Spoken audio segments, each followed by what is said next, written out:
Hey guys, First Regardsman here, and so I'll be talking about classes in Space Marine 2 to break down every single one of them, what they do best, how they play, what weapons they use, and some of their hidden mechanics that the game won't tell you. So whether you're brand new to Space Marine 2 or just trying to figure out your next main class, by the end of this guide, you'll learn something new. There are currently 7 classes available in this game, with the most recent addition being the Techmarine, and we will probably get an 8th class eventually in year 3, but for now, these are all the planned classes we know of. Now, this guide will only be covering the class-specific mechanics, but if you want a full guide to basic mechanics like parrying and defense types, you can find those as well in the description below. So this brings us to the first class we'll be covering in this guide, which is the Tactical class.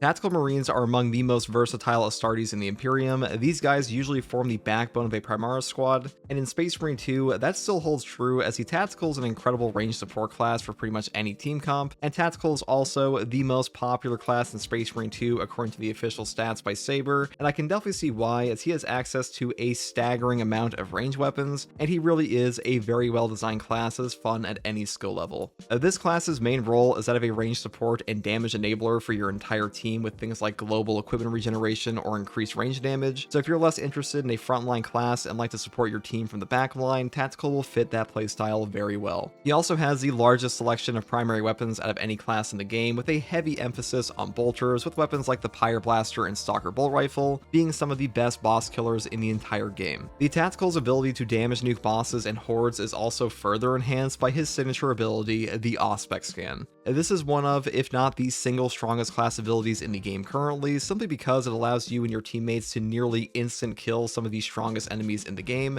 The most difficult situations in Space Marine 2 are usually boss spawns combined with extremis spawns, and being able to remove either one of these immediately makes your entire mission go significantly smoother. To use your Auspex Scan, you simply press your ability button to fire out a zone that will mark any enemy inside, and you can also hold the ability button if you want to aim your Auspex Scan more effectively. Though keep in mind that Auspex Scan does have a slight delay when you fire it, that will prevent you from parrying or dodging enemy attacks for a brief period, which can get you killed in some cases if you're not careful. The mark from Auspex Scan will last for 8 seconds, and this can be further increased with perk effects like Expert Timing. Enemies marked by the Auspex Scan will also keep their mark even if they leave the scanned area, unless you have specific perks like Concentrated Fire currently active. The damage taken bonus can vary a lot depending on what build you're using, since multiple tactical perks increase your Auspex Scan damage bonus, but on its own, the Auspex Scan will make Minoris, Majoris, and Extremis enemies take 50% more damage, while Terminus level boss enemies will take 20% more damage instead. The damage buff only applies to range and melee damage, however, so when you mark an enemy horde, try not to waste your grenades, as the only time this actually does more damage is if you take the perk Target Lock.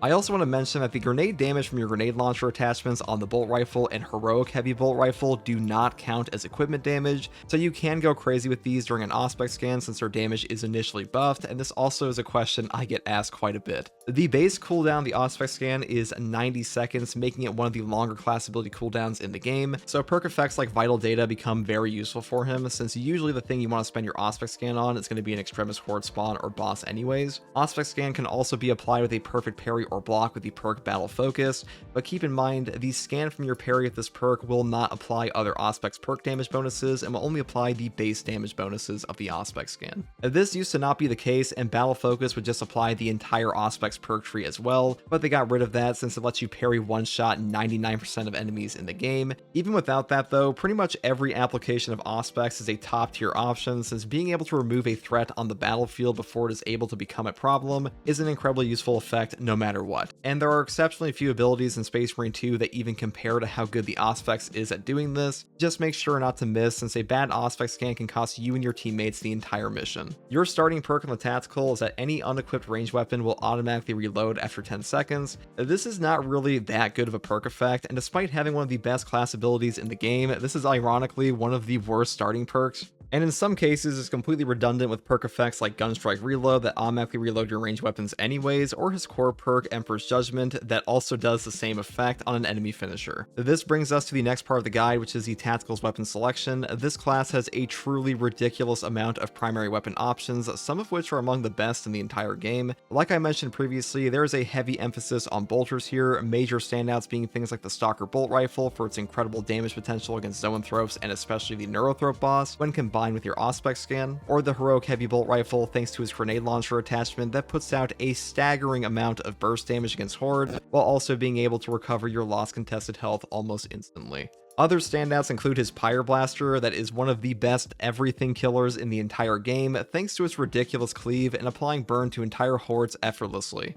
The Tactical also enables all of these weapons to perform better on him than most other classes thanks to not only his near endless supply of range damage buffs, but also perk effects like Emperor's Vengeance that completely solve his ammo economy problems for more ammo hungry weapons like the Melter Rifle or Headshot Bolt Rifle variants. Now, unlike his primary selection, the secondary weapon choices on Tactical are a bit more limited as he only has access to the standard bolt pistol, heavy bolt pistol, and plasma pistol. But considering the heavy bolt pistol and plasma pistol are the two best secondary weapons in the game currently, and he also has perks like Plasma Boost that can slot perfectly with plasma pistol builds to make this weapon better on him than any other class, it's not much of a downside. His melee selection is similar in that he only has two options here with the combat knife and chainsword, though this is subject to change as there has been talk for ages about the potential of adding a power axe or power sword to this class, so by the time you're watching this, those weapons might actually be available on him. That being said, the melee weapons he has access to currently are really all he needs, as having the combat knife gives him access to two of the best melee weapons in the entire game with the heroic Argent Edge and Power Gladius.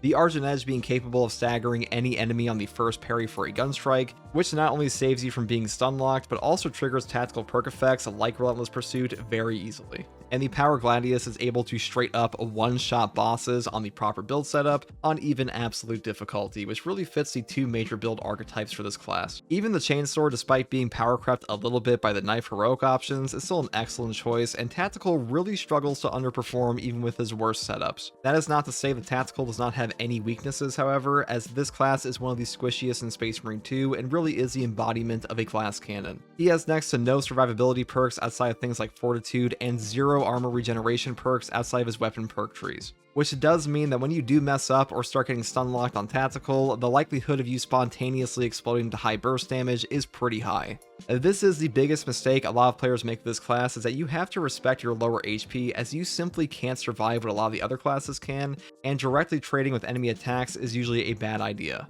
The Tactical also lacks any real escape method that you would find on a class like the Sniper with his camo cloak to instantly exit a dangerous situation, or the Heavy's Iron Halo that can stop all incoming range fire. The key to properly playing the Tactical is positioning yourself to avoid being in those kinds of situations as much as possible, as blocking the line of sight of enemies while also using your own high range damage to pick off Majoris range units will make things significantly easier for you and your teammates. When it comes to horde clear options, outside of weapons like the Pyreblaster, Melta, and Grenade Launcher, your best options are equipment spam with your Secure Stockpile perk and strategic use of your Radiating Impact perk. This is the strongest signature perk currently available to Tactical and will put out tremendous area of effect damage on a 90-second cooldown. The perk will trigger on any melee execute finisher, including Minoris enemies, so if you want to save your cooldown on this perk, use your Gunstrike executes more often, as performing single melee attacks on executable enemies will open up a Gunstrike opportunity to execute them instead of wasting your explosion. The actual explosion of this perk will occur from the moment you press the button to execute, so if you're far away from an enemy, be careful not to accidentally waste the effect. But beyond those major tips for the class, it is time to break down the full perk tree of Tactical and which perk options are currently his best in my opinion. Now for the Tactical perk tree, he is one of the best perk tree selections in the entire game, so we'll be going through all of these here for a little bit, starting off with the perk Balanced Distribution. Your primary weapon deals 15% more damage, but your secondary weapon deals 15% less damage. This got buffed up in patch 12 from a 10% buff and a 10% negative to a 15% buff and a 15% negative. I usually prefer this one on things like the Stalker Bolt Rifle or ones you really want that primary weapon damage. Losing 15% damage on your secondary does kind of suck on some of the options, but usually it's not too bad, and I can take this on most builds. Next perk here is Plasma Boost. When plasma weapons are 30% overheated, their damage increases by 40%, and their charge shots use 1 less energy. This perk pretty much carries the Plasma Incinerator at the moment. The Plasma Incinerator without this perk feels pretty god-awful in the game, and this is one of the reasons the Tactical is so damn strong with Plasma Pistol and the Plasma Incinerator, because without this perk, they feel significantly worse. Next perk here is Crack and Penetrator rounds. Bolt weapons penetrate one more enemy, non-headshot damage increased by 50%. This perk effect got changed in patch 12. It feels way better now. It's actually one of the most entertaining perks in the game, because the way that bolt weapons work in Space Marine 2 is that without headshot damage and without this perk, you will be doing next to nothing on the body shot, and because of this perk's effect that ups your damage by 50%, you will be able to do significant damage to biovores in the turret. You will have better value on penetration, which is why this perk gives you more penetration in the first place. So a really good option for like the heavy bolt rifle and even the bolt carbine, because those weapons, they do benefit from that extra body shot damage, because per shot damage when you're like cleaving through hordes is pretty good here, and you especially feel this on minorous enemies like Hormagaunts. Next perk here is Heightened Vigor. After a perfect time parry, block, or dodge, you deal 10% more melee and gun strike damage, do not lose control of heavy hits, and cannot be knocked back for 10 seconds. The no knockback perk effect's already very strong in Space Marine 2 in general, but this one also gives you a 10% melee and gun strike damage buff, making one of the best variations in the entire game. And getting stun locked in Space Marine 2 sucks on every class, but especially tactical, because you are quite squishy, so picking this one up, that will help you prevent that and feels very safe. Next perk here is Relentless Pursuit. After a gun strike, range damage increases by 25% for 10 seconds. This perk is very strong for pretty much any range build. I mentioned this in the original guide that Argent Edge takes full advantage of the gun strike opportunities for this perk. Really good if you're trying to set up with like a Stalker Bolt Rifle, Plasma Incinerator, Melter Rifle. As long as you take the Argent Edge, you will be pretty safe and able to trigger this all the time. Next perk here is Versatility. After switching weapons, your secondary weapon does 25% more damage. This effect lasts until reloading or switching back to your primary weapon. Usually you will take this with a plasma pistol, because plasma benefits a ton from this perk since you don't actually reload that weapon ever, so you get the full perk effect the entire time your plasma gun is out. If you combine this with the perk over here, Plasma Boost, you can actually put down a tremendous amount of damage to even bosses. Next perk here is Emperor's Judgment. After a finisher, the equipped ranged weapon reloads automatically, and your ranged weapons deal 20% more damage for 10 seconds. I actually love this perk on a lot of guns in this game. Usually if you are playing with other players, you don't actually have to suffer from ammo economy issues that much with a lot of the weapons on the tactical class, and because of that, being able to instantaneously reload a weapon like a Melter Rifle that has a 5 business day reload speed already is actually super useful, and a 20% damage buff here is also quite nice. Next perk is Steady Aim. Weapon spread and recoil reduced by 20%, and range damage against terminus level enemies is increased by 15%. The main place you take this perk is on siege mode, because being able to obliterate enemies, especially the bosses, is incredibly important. The weapon spread and recoil reduction here really don't matter that much at all, but a 15% buff to terminus damage, that will help your kill time, and that is super useful in this game. But on most other like hard strats and operations, it's not super useful, but you could pick it up there as well. Next perk here is Emperor's Vengeance. Killing a Majoris or higher enemy restores your power of its ammo by 1 magazine. Cannot exceed maximum ammo capacity. The cooldown is 30 seconds. This perk pretty much just solves the ammo economy for any gun in the entire game, but especially weapons like the Plasma Incinerator or Pyroblaster, this will help them out immensely because they are very ammo hungry weapons. Obviously this doesn't actually help out your secondary at all, but that really doesn't matter too much, because having infinite ammo on a ×2 headshot multiplier bolt rifle, Stalker Bolt Rifle, it feels very good to use. It's one of the best perks in the entire game, and especially on your core perk tree. Next perk here, Secure Stockpile. Equipment charge restored by 1 for all team members. The cooldown is 60 seconds. This is the best team perk in Space Marine 2 in my opinion at the moment, mainly because 60-second melt-bombs, crack grenades, shock grenades, even frags, these just carry games in every single game mode. It doesn't matter if you're playing hard strats, operations, or siege mode, a global equipment regen is ridiculously potent as an effect in Space Marine 2, and it is by far the best option for the tactical class and really in the entire game. Next perk here is Aligned Aim. Range damage increases by 15% for all team members. I actually like this perk a lot. Having a bonus range damage increase here feels really good on bolter weapons, and you don't always have to play like the best perk ever with Secure Stockpile. Sometimes it is more fun to just use like full range weapon damage, and because of that, I do actually pick this up on more builds than I take Secure Stockpile. Final perk here is Transhuman Physiology. All team members restore 30% more contested health from range damage. This perk is also pretty strong. I don't pick this one up as often because Secure Stockpile is so damn powerful, and Aligned Aim I find more fun personally. But if you want to take this for like a little bit more of a margin for error on your CHP regen, you definitely can.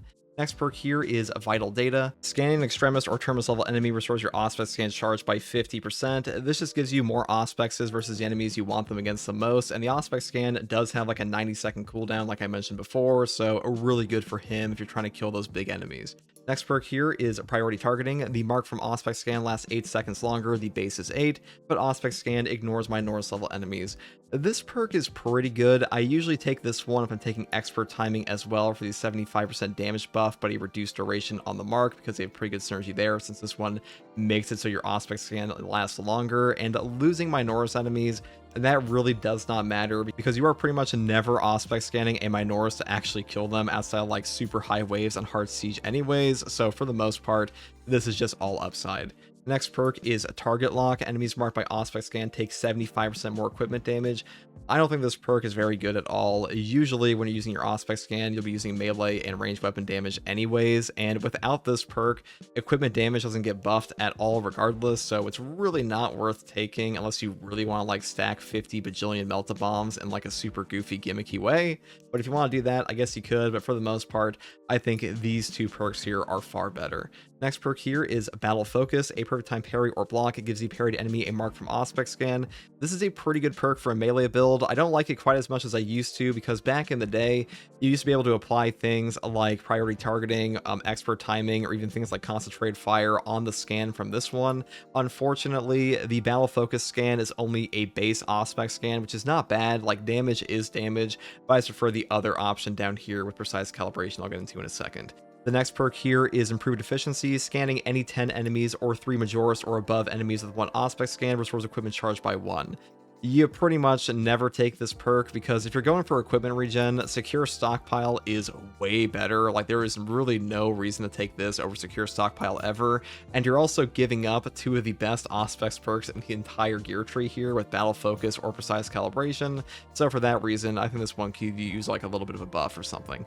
Next perk here is Precise Calibration. Enemies marked by Auspex scan take an additional 75% damage, but Auspex scan's radius is reduced by 25%. This perk buffs up your Auspex damage a ton. It is the only buff perk for like the actual damage in this entire column here, so really good if you combine it with stuff like expert timing or the perk here Concentrated Fire. And I do prefer this one on a lot of builds, mainly because when you combine it with the perk Concentrated Fire here, you have a 195% damage bonus to your Auspex, which is insane. Really good for boss nuking, one of the best boss killing combos in the entire game, and for that reason, Precise Calibration is a top tier option, even though losing 25% radius does kind of suck. Next perk here is Close Targeting. This perk is not horrific. The melee damage bonus here is not that strong, and you are giving up Auspex damage bonuses like Expert Timing and Concentrated Fire, but if you want to go for like a full melee build, you can definitely grab this one, but I do usually prefer the next perks here, starting off with Expert Timing. Enemies marked by Auspex scan take an additional 75% damage, but the mark's duration is reduced by 4 seconds. The base is 8. Usually you take this with the perk over here, Priority Targeting, that I mentioned before, and it's a pretty good option if you don't want Concentrated Fire, I'll get into in a second. But for the most part, I do take the next perk, which is Concentrated Fire. Auspex scan zone lasts 60% longer, and enemies marked by the Auspex scan take an additional 120% damage, but they lose the mark when they leave the scanned area. Now, them losing the mark when they leave the scanned area, that is hard for a lot of players to play around. You do have to know the enemy movesets, especially on bosses like the Carnifex, because you want to put this down like a Neurothrope is screaming, a Hellbrute is slamming their hammer, or a Carnifex is slammed into a wall, and because of that, you can definitely waste your Auspex with this perk, but for the most part, it is a very powerful option. It gives your Auspex way more value because not only are you getting more damage, you're also getting a longer duration, which is incredible. So really good perk effect here. I think this is overall the best in this column. Next perk here is Signal Jammer. After marking an enemy with the Auspex scan, other enemies cannot call for reinforcement and automatically explode upon attempting to do so for 90 seconds. This perk is not horrific. I mean, blowing up reinforcement enemies, stuff like Battle Focus, is pretty funny, but for the most part, once again, I would just take the perk I talked about before, which is Radiating Impact, because this perk is just way better, because a one-shotting whole hordes on a 90-second cooldown is kind of nuts. Next perk here, or I should say the final perk here, a headshot will instantly kill a Majoris or Extremis level enemy marked by Auspex scan. The cooldown is 120 seconds. This perk is not bad. This perk is just way better because this one is a 90-second cooldown and can one-shot whole hordes of Majoris.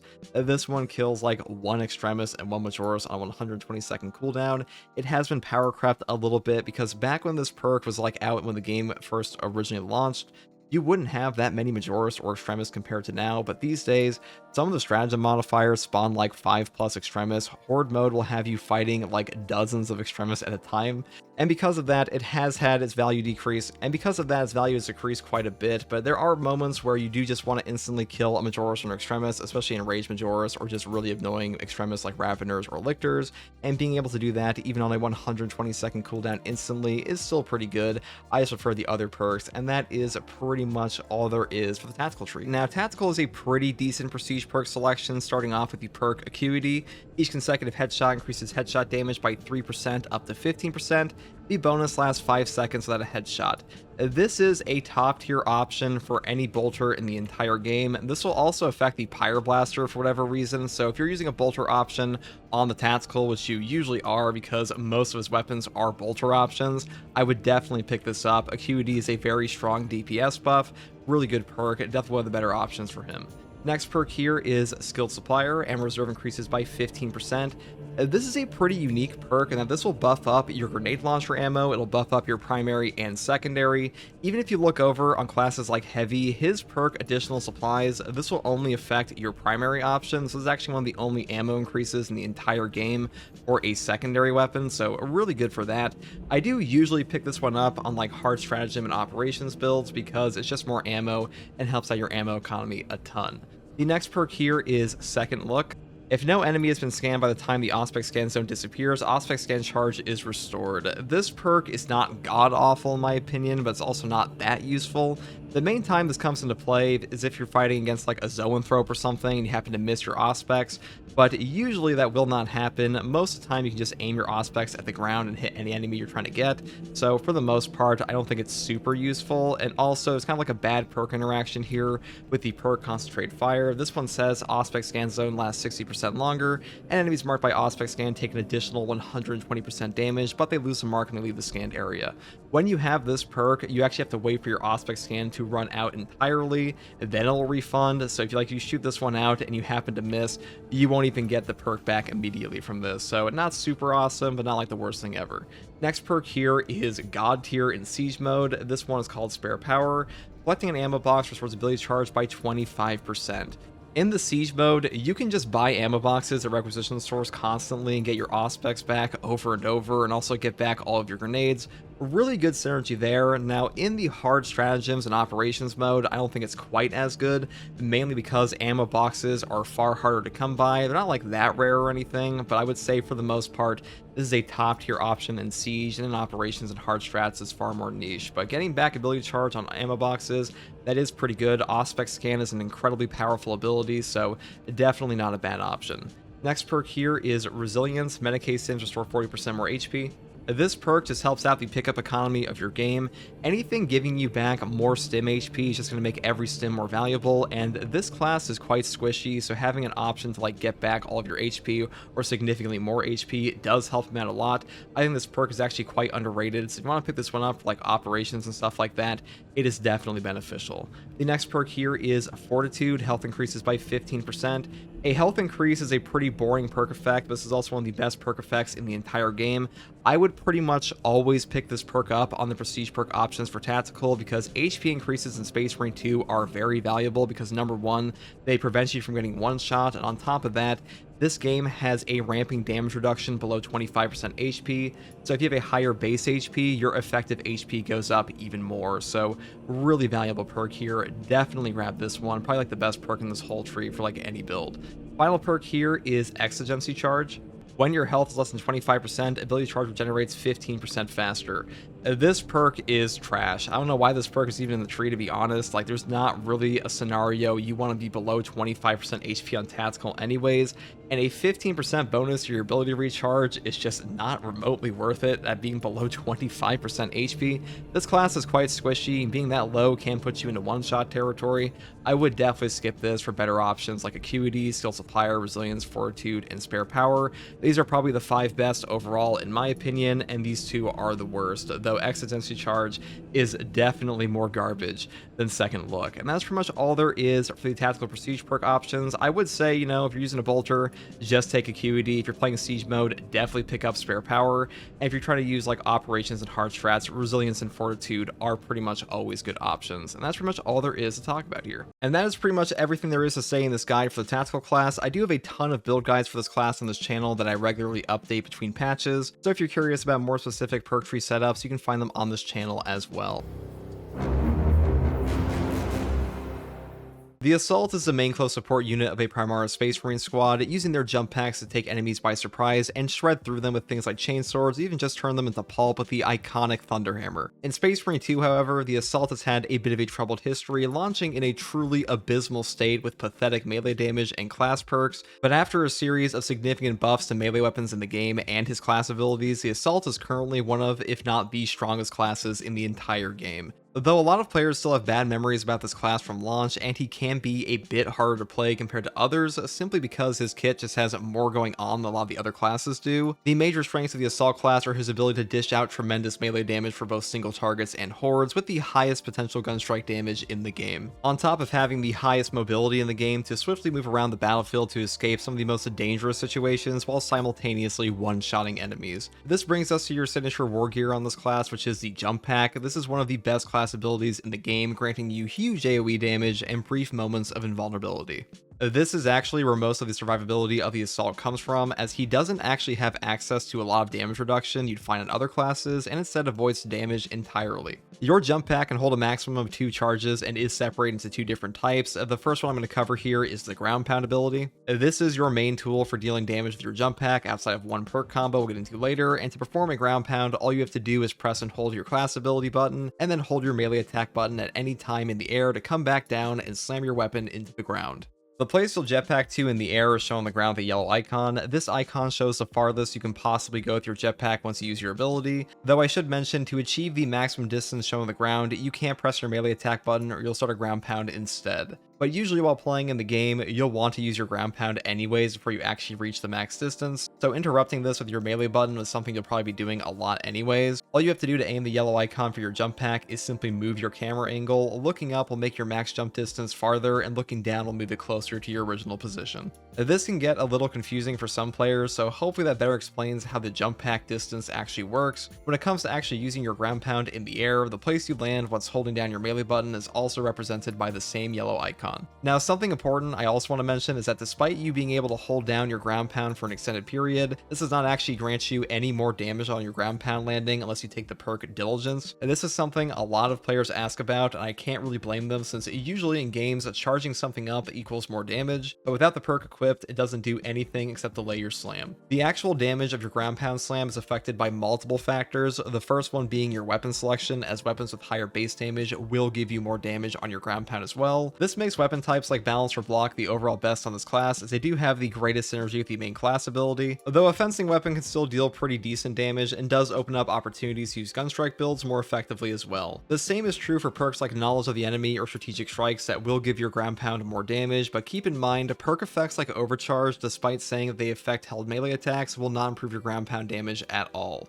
You will also temporarily be invulnerable upon landing with your ground pound, which does let you do things like break a Chaos Sorcerer's shield, or even land on an exploding Melt-A-Bomb for 0 damage or negative status effect. Something the game will tell you nowhere about your ground pound is its cleaving potential, where every single weapon except for the Thunderhammer has 15 cleave on the ground pound, with the Thunderhammer having a maximum cleaving potential of 100. The way that cleaving potential works is that it affects the maximum number of enemies you can hit and still do damage to, so the Thunderhammer is technically the best when it comes to killing multiple targets at once. I also have an entire video going into cleaving potential and other stats, you want to hear more about them there. But when it comes to ground pound, just be aware that this is why you don't obliterate every single enemy at once and gargantuan hordes with every single weapon type. And the final thing I'm going to mention here before moving on to the jump pack dash ability is that if a sword warrior is blocking with his bone swords, your ground pound will do next to no damage to him. It is incredibly annoying, but that's just how the game works currently. This brings me to the next major use of your jump pack ability, which is the jump pack dash. Your jump pack dash is performed by simply pressing your ability button, which will quickly send your character forward, and the direction can be changed with your movement key key before pressing the button. If you press your melee button during the jump pack dash, you will perform what is called a jump pack dash strike. This doesn't do that much damage on its own, but it is incredibly useful for triggering perk effects like Furious Strikes or damage abilities like Winged Fury. The greatest use of the jump pack dash is that it will animation cancel anything you are currently doing. This means that if you are locked into a weapon combo and an enemy melee attack is about to hit you, you can spend one jump pack charge to instantly move out of the way. Jump pack dash can also be used for a perfect dodge, and when combined with the perk commitment, will refund your jump pack, making it one of the most efficient abilities in the entire game. You can also do damage during your jump pack dash with perks like Wings of Flame, so its utility goes even further. I do have an entire build guide around that with this class setup as well, so if you're curious about that, you can find more of them on this channel. Overall, the jump pack really is an incredibly powerful ability when you manage the cooldown properly, and also has a godlike horde clear potential with really any setup.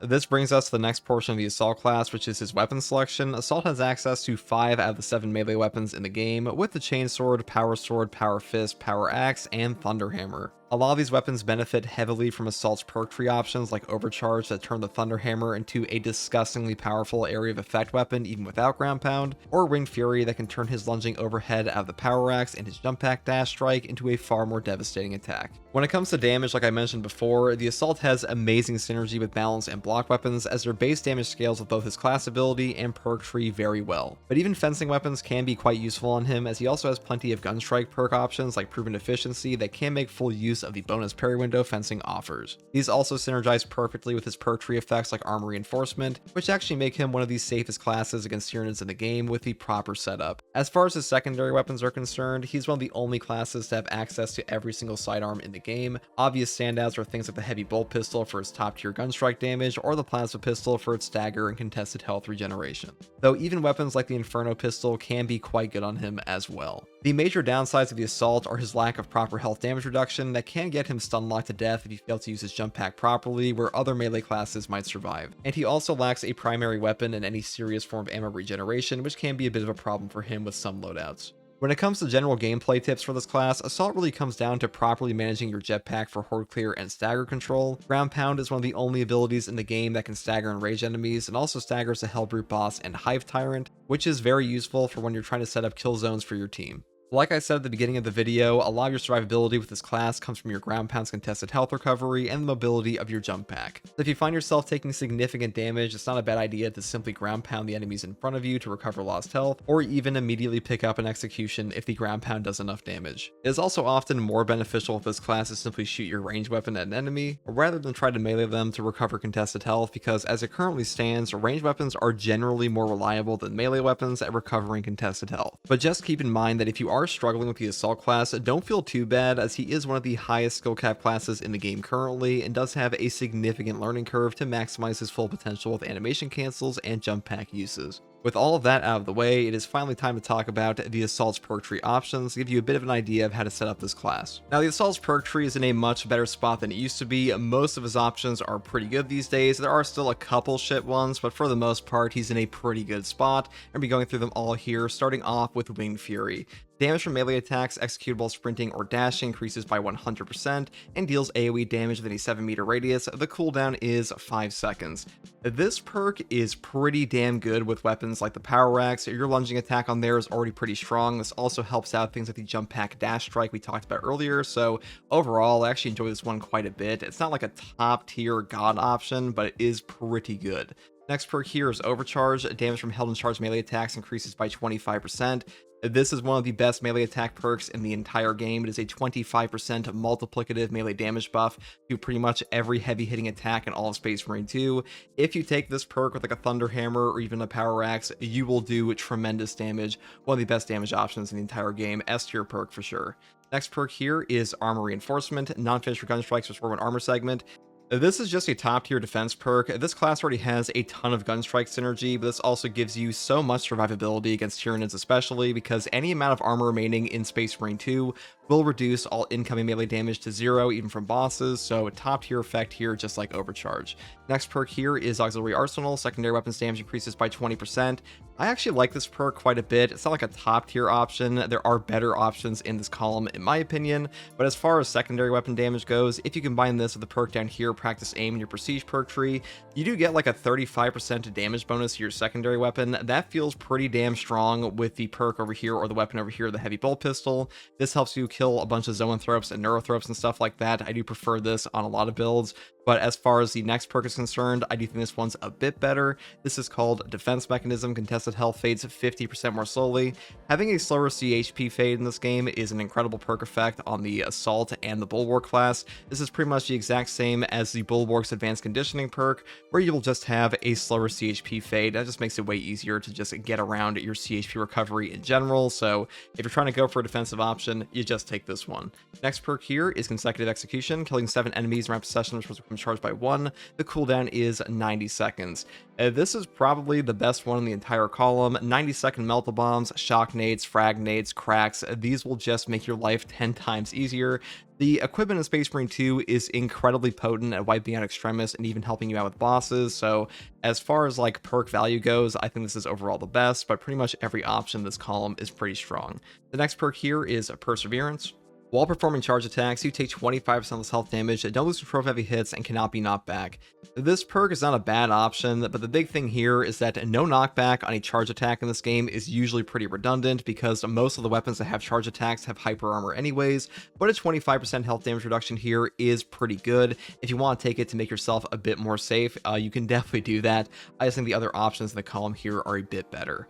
Next perk here is Knowledge of the Enemy. Melee damage increases by 15% against Majoris or Extremis enemies. This is just a flat melee damage buff to the things that you want to kill the most, which are Majoris and Extremis. Majoris are everywhere in this game, and so are Extremis. And this will buff up not only your melee weapon, but also your ground pound, so really good for ground pound builds, and you really can't go wrong with this perk option. But I do also pick up the one below this, which is Active Attrition. Enemies hit by damage from melee attacks, executed while sprinting or dashing, take 25% more damage for 5 seconds. This will apply a debuff to the enemy for damage taken from not only you, but also your teammates. It will also buff up your gun strike damage, which is pretty rare in Space Marine 2 because most perk effects do not affect your gun strikes at all, but this one will, so it's pretty good for that. And these days in Space Marine 2, your lunging attack on this class especially is very valuable, so it has pretty good synergy with that as well. Next perk here is Squad Cohesion. All team members' abilities recharge 15% faster. Now, they did buff this up from like 10% to 15%, and it's still by far the weakest option. The other two team perks here are just way better, because the next one here is Strategic Strikes. All team members deal 20% more melee damage against Extremis and Terminus level enemies. This is just one of the best melee damage buffs in the entire game, because Extremis and Terminus, sometimes these guys just gotta die, and this one definitely fits into your melee damage builds with stuff like Knowledge of the Enemy and Overcharge. So usually if you're going for like full damage, you just pick up this one because it is by far the best option. And if you're going for a gun strike build, you go for the one below it, which is Proven Efficiency, which gives everyone on your team 30% more gun strike damage. And gun striking is fundamental to like every single build in the game, even block builds, because even with a perfect dodge, you can still get a gun strike eventually. So usually this one's very valuable, and if you're not taking Strategic Strikes, I doubt you're taking Squad Cohesion over this one. So that's why I think this one is overall the best, or excuse me, this one's the worst, and these two are overall the best. The next perk here is Smiting Angel. Ground pounds damage increases by 25%. This is still a really good perk for things like Siege Mode, Zealous Blow, but the big thing here is that the perk below it, Furious Strikes, is just so damn valuable in Space Marine 2 right now that usually you skip over Smiting Angel, because this one says hitting an enemy with an attack after a jump pack dash for jump pack's ability to charge by 1, and the cooldown is 10 seconds. So on its own, this perk will give you a free ability charge and a free gap close every time you use a jump pack dash strike. That is a really strong attack option. And on top of that, you can use the perk over here, Commitment, that will give you a free jump pack on every single perfectly timed dodge of a jump pack dash. That can actually make you go jump pack positive with this perk. What I mean by that is basically you get the free jump pack from perfect dodging with your jump pack dash, and you use the dash attack from this perk to go up effectively one jump pack. So really good combo here, and usually you take this option on every single build now for that reason, because Commitment and Furious Strikes, they're just that strong. Next perk here is Precision Strike. Ground pound deals 100% more damage, but its radius is reduced by 50%. This perk is pretty good. I do enjoy it. Like a double damage on your ground pound, it feels pretty strong. You can one-shot extremis with this and do serious Nova damage, and Nova damage being burst damage. But that being said, I do think the two other options here just fit into the builds a bit more. But if you want to take this, you definitely can. It's just a bit weaker than the other ones, in my opinion. Next perk here is Wings of Flame. A jump pack dash damages enemies' launch trajectory and always works as a perfect dodge when dodging an attack. This is just an incredible enabler for the combo we talked about before. This will give you 100 damage per trigger on an enemy, and that will go through multiple enemies at a time. To put that in perspective, a Tyranid warrior in this game has like 308 HP on absolute difficulty, so the damage here is quite substantial. It will also make it far easier to actually trigger things like commitment and your perks here like Furious Strikes, because you get all those extra jump packs with free jump pack damage. So top tier option at the moment. Next perk here is Maneuverability. Jump pack recharges 20% faster. I think this is by far the weakest in this column here. It's not like a god-awful perk. There are times like Precision Strike where this is better, because Wings of Flame and things like Zealous Blow, they do have a hard time triggering off of some of the builds of this perk, but for now, this is currently the weakest. Next perk here is Zealous Blow. A ground pound kill restores jump packs charged by 10%.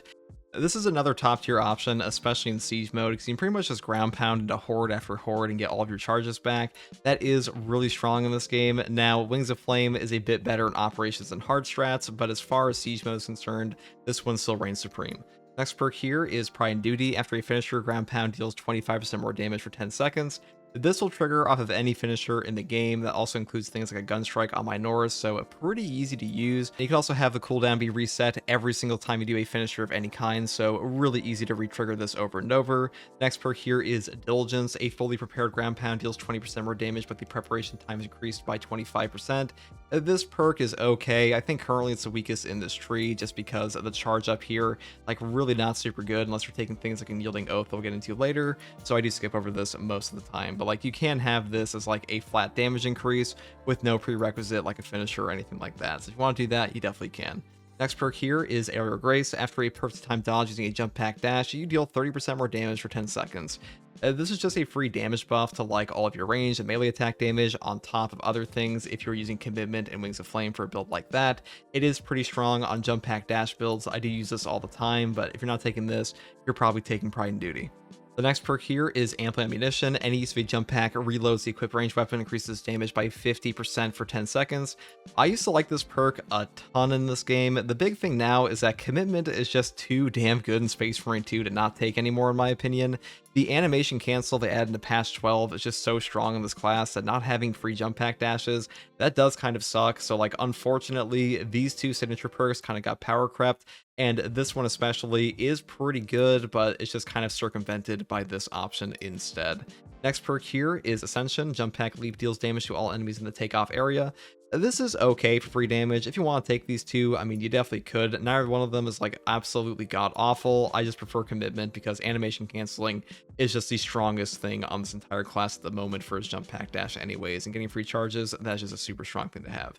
That's pretty much all there is for the Assault perk tree. Now for the Assault class, you do have a lot of good prestige perk options on this one, starting off with the perk Unyielding Oath.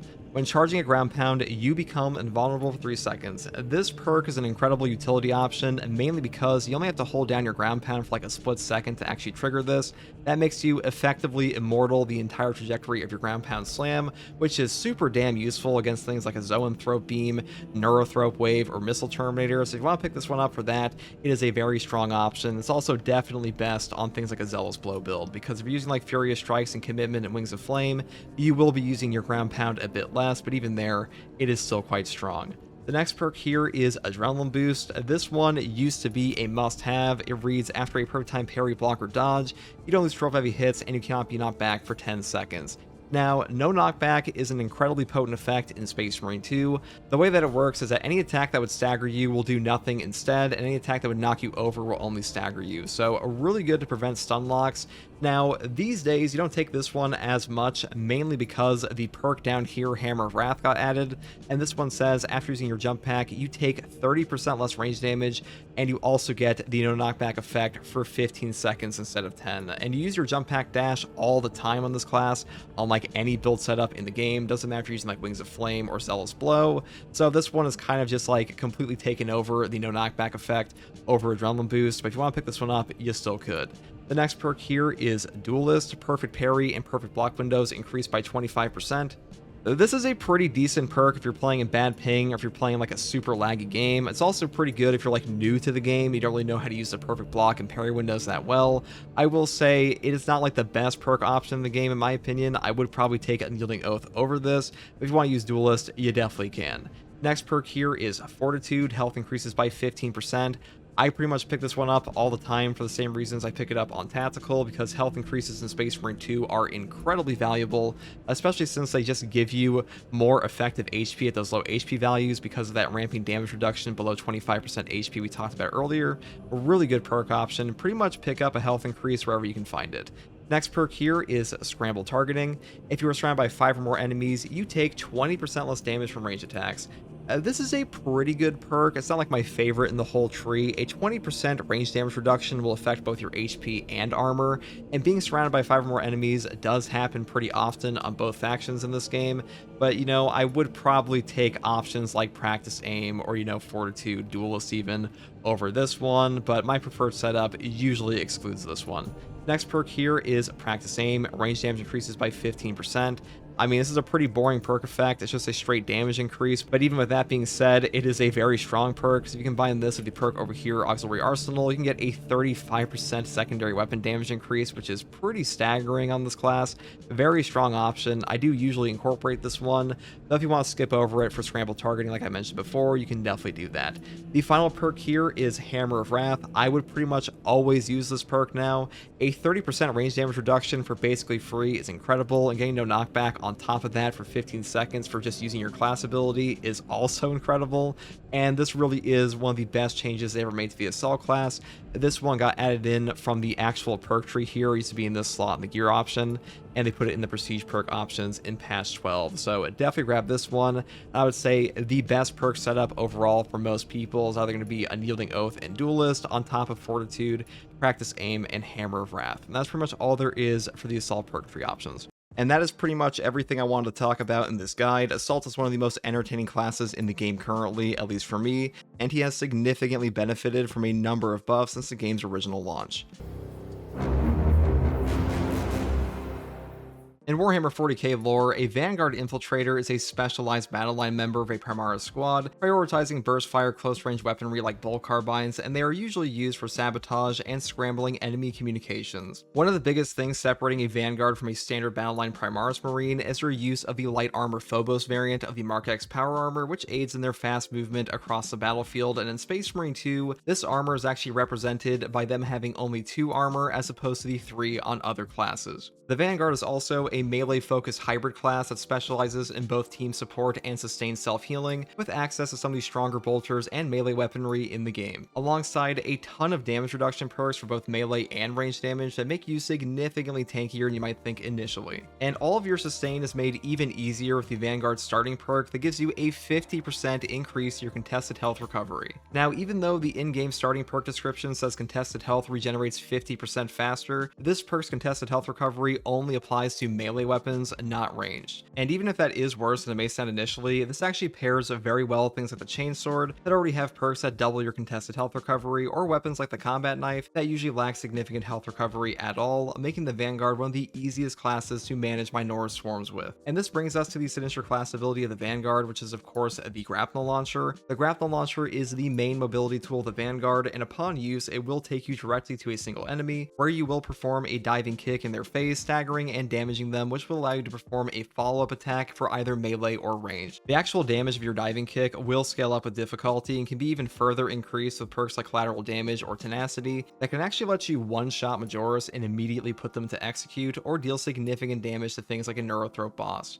And upon using your Grapnel Launcher, the Vanguard actually becomes completely invulnerable to damage the entire duration of the animation, so it's actually a very useful tool for both engaging and disengaging, since it lets you escape some of the most obnoxious area hazards in the game. The Grapnel grapnel launcher can also hold a maximum of 2 charges similar to the assault's jump pack with a cooldown of around 45 seconds per charge. But this also brings me to the most controversial portion of the grapnel launcher, which is the target priority and the distance requirement. Now the grapnel launcher has a 10-meter distance requirement from a given enemy to actually be able to target them, which kind of leads to an awkward gameplay loop where you grapple to one guy and then have to back away to grapple again into the same horde. This also makes the power axe one of the best weapons on this class, since the power backstep actually moves you away from your target in melee, allowing you to grapple back in for damage or trigger perk effects like tactical prowess. Now the grapnel targeting is one of the biggest complaints about the class. It is affected by multiple factors and primarily likes to prioritize ranged enemies, since back in the day, Space Marine 2's launch had dramatically smaller hordes, so the grapnel launcher was significantly less clunky back then due to enemy density. But these days, you have to keep a few things in mind for general gameplay of the grapnel targeting. First is that your field of view will affect your targeting, and aiming down your weapon sights to aim your grapnel can be an effective way of more accurately selecting an enemy.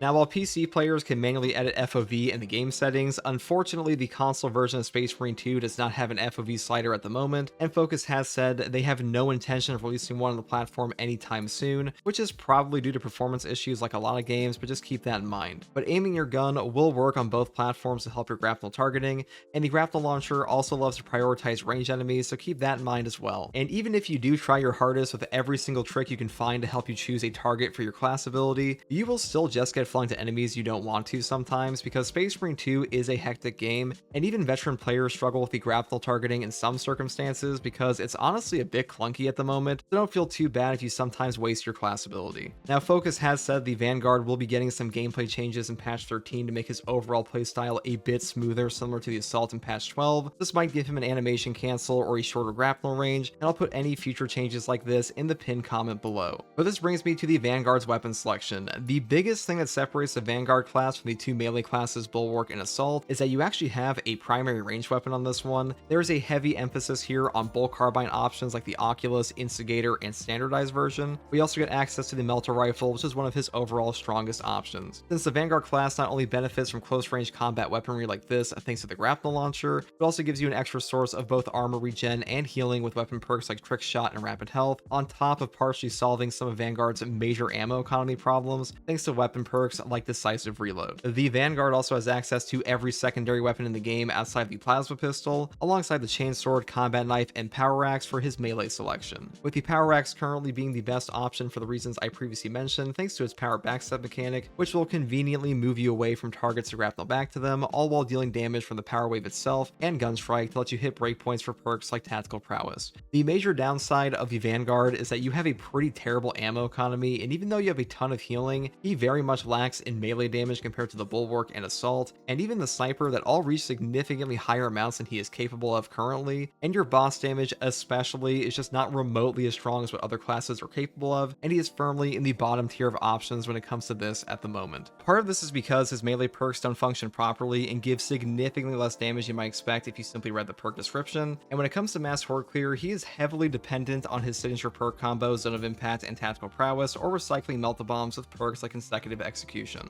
Now, none of this is to say the Vanguard is weak, and even if he is currently considered the weakest class in Space Marine 2, that does not mean he is a bad class, because he can absolutely clear the hardest content in the game and get you all the unlocks and heroic weapons you'd ever want. It's simply that his upsides of healing are also found on classes like Bulwark that simultaneously overperform in damage compared to him as well. Now, when it comes to playing Vanguard, the most popular setups for him almost always include one of his two healing perks of either Unmatched Zeal, which will give you and your teammates a 30% health restoration after an extremis melee kill, or your signature perk Adrenaline Rush, which will give the Vanguard 5% health restoration on a melee kill of Majoris or above. And keep in mind, when it says melee kill, this also counts for melee executes. You don't simply have to physically kill them with your weapon every single time. Now, one more thing I want to mention when it comes to this class is surrounding your Tactical Prowess signature perk. This one lets you execute an enemy at 33% HP or below, and can be simultaneously triggered with the Zone of Impact perk for dramatic AoE damage looping. But the best way to tell an enemy is below 33% HP is by using the game's targeting function, which most people actually don't know exists in the game currently. And this will show a triangle on the enemy representing their health in 3 sections, and when it shows red, they are at 33% HP, but keep in mind they have to be below 33% HP for Tactical Prowess to actually trigger, so if you're not sure, you can just shoot them again. Another way to tell is if they start glowing red, and that means they are around 25% HP or below. It is not exactly the most intuitive system ever, but it's also the best option we've got currently. And general gameplay tips for the Vanguard is that while you do have a ton of sustained healing, you don't have on-command heals like the Bulwark class does with the invigorating icon, where you can choose when he wants to go back to full health almost instantaneously, and the Vanguard's heals are far more gradual, even with the burst healing of Unmatched Zeal, which scales up significantly in Siege mode and higher difficulty operations, since you find way more extremis there compared to other modes. But that is the general overview of the Vanguard class, which brings me to the next portion of this guide, which is the perk tree breakdown. Alright, here we are at the Vanguard perk tree. Now the Vanguard has a ton of good perks and a ton of terrible perks as well, so I'm going through all of them here today and just give you my opinion on them and which ones I think are worth your time and which ones are kind of trash. Now, number one, we have the perk here, Moving Target. Killing an enemy from a distance of more than 30 meters restores ability charge by 10%. This one sounds better than it actually is. A 30-meter distance requirement in this game for a perk trigger is actually pretty trash, and usually the Vanguard is in close range anyways, which is why you have perks down here like Battlefield Awareness for 8-meter distance requirements in the first place, and usually you will only be triggering this on things like Hormagaunts, Termagants, or Cultists on Chaos, and the idea behind this perk is to give you your ability charge back to grapnel onto the target, but that kind of sucks because usually you don't actually get the full benefit from this perk. Next perk here is a Melee Mastery. Melee damage increases by 10% against Majoris and higher enemies. This perk is way worse than it sounds initially because at the moment in patch 12 there is a bug where you don't actually get the full damage buff from this. It's not a multiplicative perk like the one in the Sniper is, and unfortunately for that reason the buff here is not as substantial as it should be. It's not like god awful, like you can definitely take it. A 10% buff is still not terrible here, it's just not as strong as it sounds initially. Next perk here is Upper Hand. After a perfect time parry, block, or dodge, you do not lose control for heavy hits and you cannot be knocked back for 10 seconds. Now, no knockback effects in Space Marine 2 are incredible, but especially for melee classes because usually they are the most at risk of being stunlocked in the first place because they're in the melee combat anyways, so you definitely want to grab this one. I think of this column, this is by far the best option and usually the one you'll take on most top tier builds. Next perk here is Duelist. This perk is pretty good if you're new to the game. This perk can be pretty helpful if you're new to the game or you play on high ping because sometimes the input delay on those higher pings can be circumvented by this option. But the big problem I have with this perk is it teaches you bad habits because if you get used to playing with a 50% increased parry window, going back to a normal one with other perks can be a bit harder, so just keep that in mind. Next perk here is Close Combat Focus. You take 20% less range damage. Now, range damage reduction in Space Marine 2 is pretty strong. It will affect both your armor and HP, and the Vanguard class does have a ton of armor regen with perks like Restoration and Launch Restoration down here, but the big thing about this column is that you don't really need this one as much because you have the better perk down here, Conviction. When your armor is fully depleted, you'll take 25% less health damage for 10 seconds. Now, a 25% health damage reduction in this game is very strong for all damage, to help out range damage and melee hits, and also breaking your armor every 10 seconds is very easy to trigger and cycle back into because, like I said before, you do have Launch Restoration and Restoration down here that both give you armor regen, so definitely the best option overall, but Close Combat Focus is not a bad option either, and Duelist can help out newer players. The next perk here is called Retribution. When your ranged weapons magazine is empty, melee damage increases by 30%. Now, this perk sounds way better than it is initially, mainly because the 30% melee damage buff here is not 30% of your relic tier weapon, it is far closer to 30% of your standard issue tier weapon here, so just keep that in mind. This is still a melee damage increase, but it's the exact same perk effect as the improved melee perk on the Inferno pistol, and because of that, it's not very strong here, it's not very strong there either. It's a huge perk investment for not as much damage as you might think initially, but the big thing is if you're going for full melee, it's still pretty good for that. Melee damage is melee damage, it's just not as good as it sounds initially. Next perk here is Consecutive Execution. Killing 7 enemies in a rapid succession restores equipment charge by 1. The cooldown is 90 seconds. This is the best perk in this column by far. A 90-second Melt-A-Bomb, Shocknade, Crack, Frag, these will solve games all on their own. Equipment in Space Marine 2 is incredible, and in patch 13 there's an Incendiary Grenade coming alongside other previous added equipment like Sanctified Wrath Reliquaries, and really the better equipment we get in the game, the better these perks are going to get as well. And also Melt-A-Bombs are already top tier options anyways, and 90-second cooldown is really not that long at all, so definitely a top tier pick. Next perk here is Honed Reactions. when your health's less than 50%, your perfect dodge window is doubled.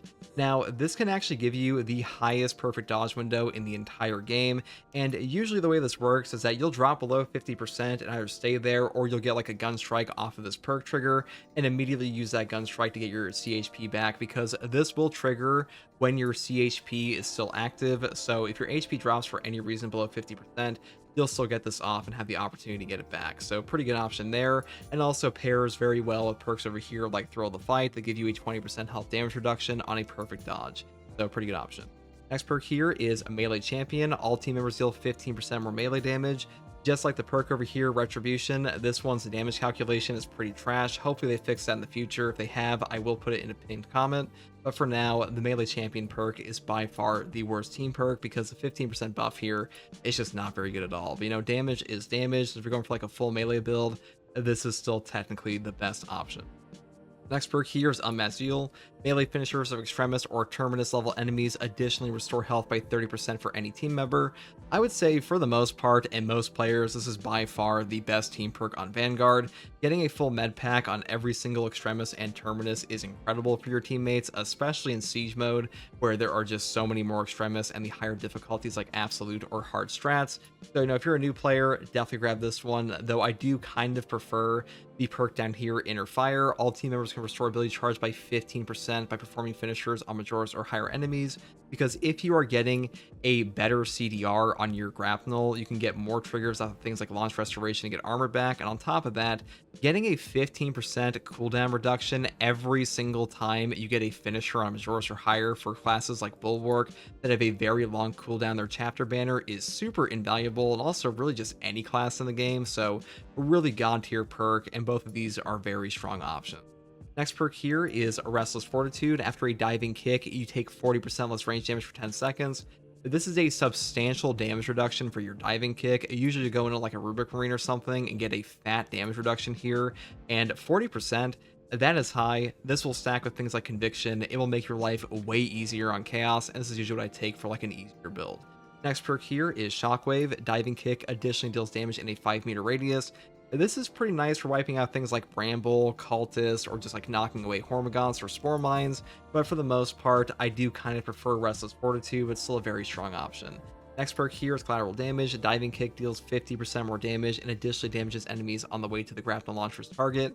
Now, this one used to completely suck ass. These days, it's okay because the grapnel launcher damage does scale with the difficulty of your game, but that being said, I do think these two are still a bit better, but you know, damage is damage, and like sometimes it's pretty fun. Next perk here is Zone of Impact.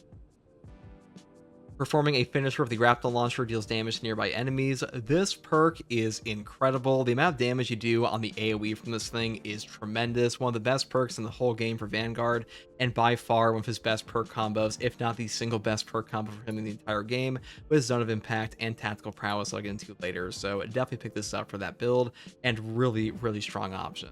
Next perk here is Tenacity. After a ranged kill of a Majoris or higher enemy, diving kick's damage increases by 130%, and the cooldown is 15 seconds. Now, I like this perk. It's pretty fun. It is not remotely as good as Zone of Impact, but you know, diving kick damage is pretty entertaining. If you combine this, with the perk down here, Collateral Damage, that's a pretty fat chunky damage increase to your diving kick, and super fun to use. So for that reason, if you want to use this one, you definitely can. It definitely works out, but Zone of Impact is definitely better. Next perk here is Tip of the Spear. Enemies hit by diving kick take 15% more range damage for 10 seconds. This will apply a debuff to the enemy for your entire team. It's okay. Like, Tip of the Spear is kind of fallen off. It definitely needs a buff in my opinion. If you want to take this for like a bulk carbine build, that is a pretty substantial thing, because usually it's like grapnel onto the target, immediately fire your fully automatic gun into their mouth, and just get like that free damage buff. So a really strong option there. Next perk here is Thrill of the Fight. After a perfect time parry, block, or dodge, you take 20% health damage reduction for 5 seconds.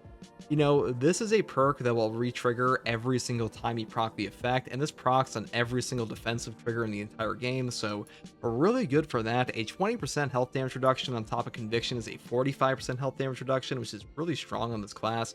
If you take both of these perks on top of Restless Fortitude, you're actually pretty damn tanky on the Vanguard class. A really underrated combo. So if you want to do that, you definitely can. A 5-second uptime is way longer than it sounds initially.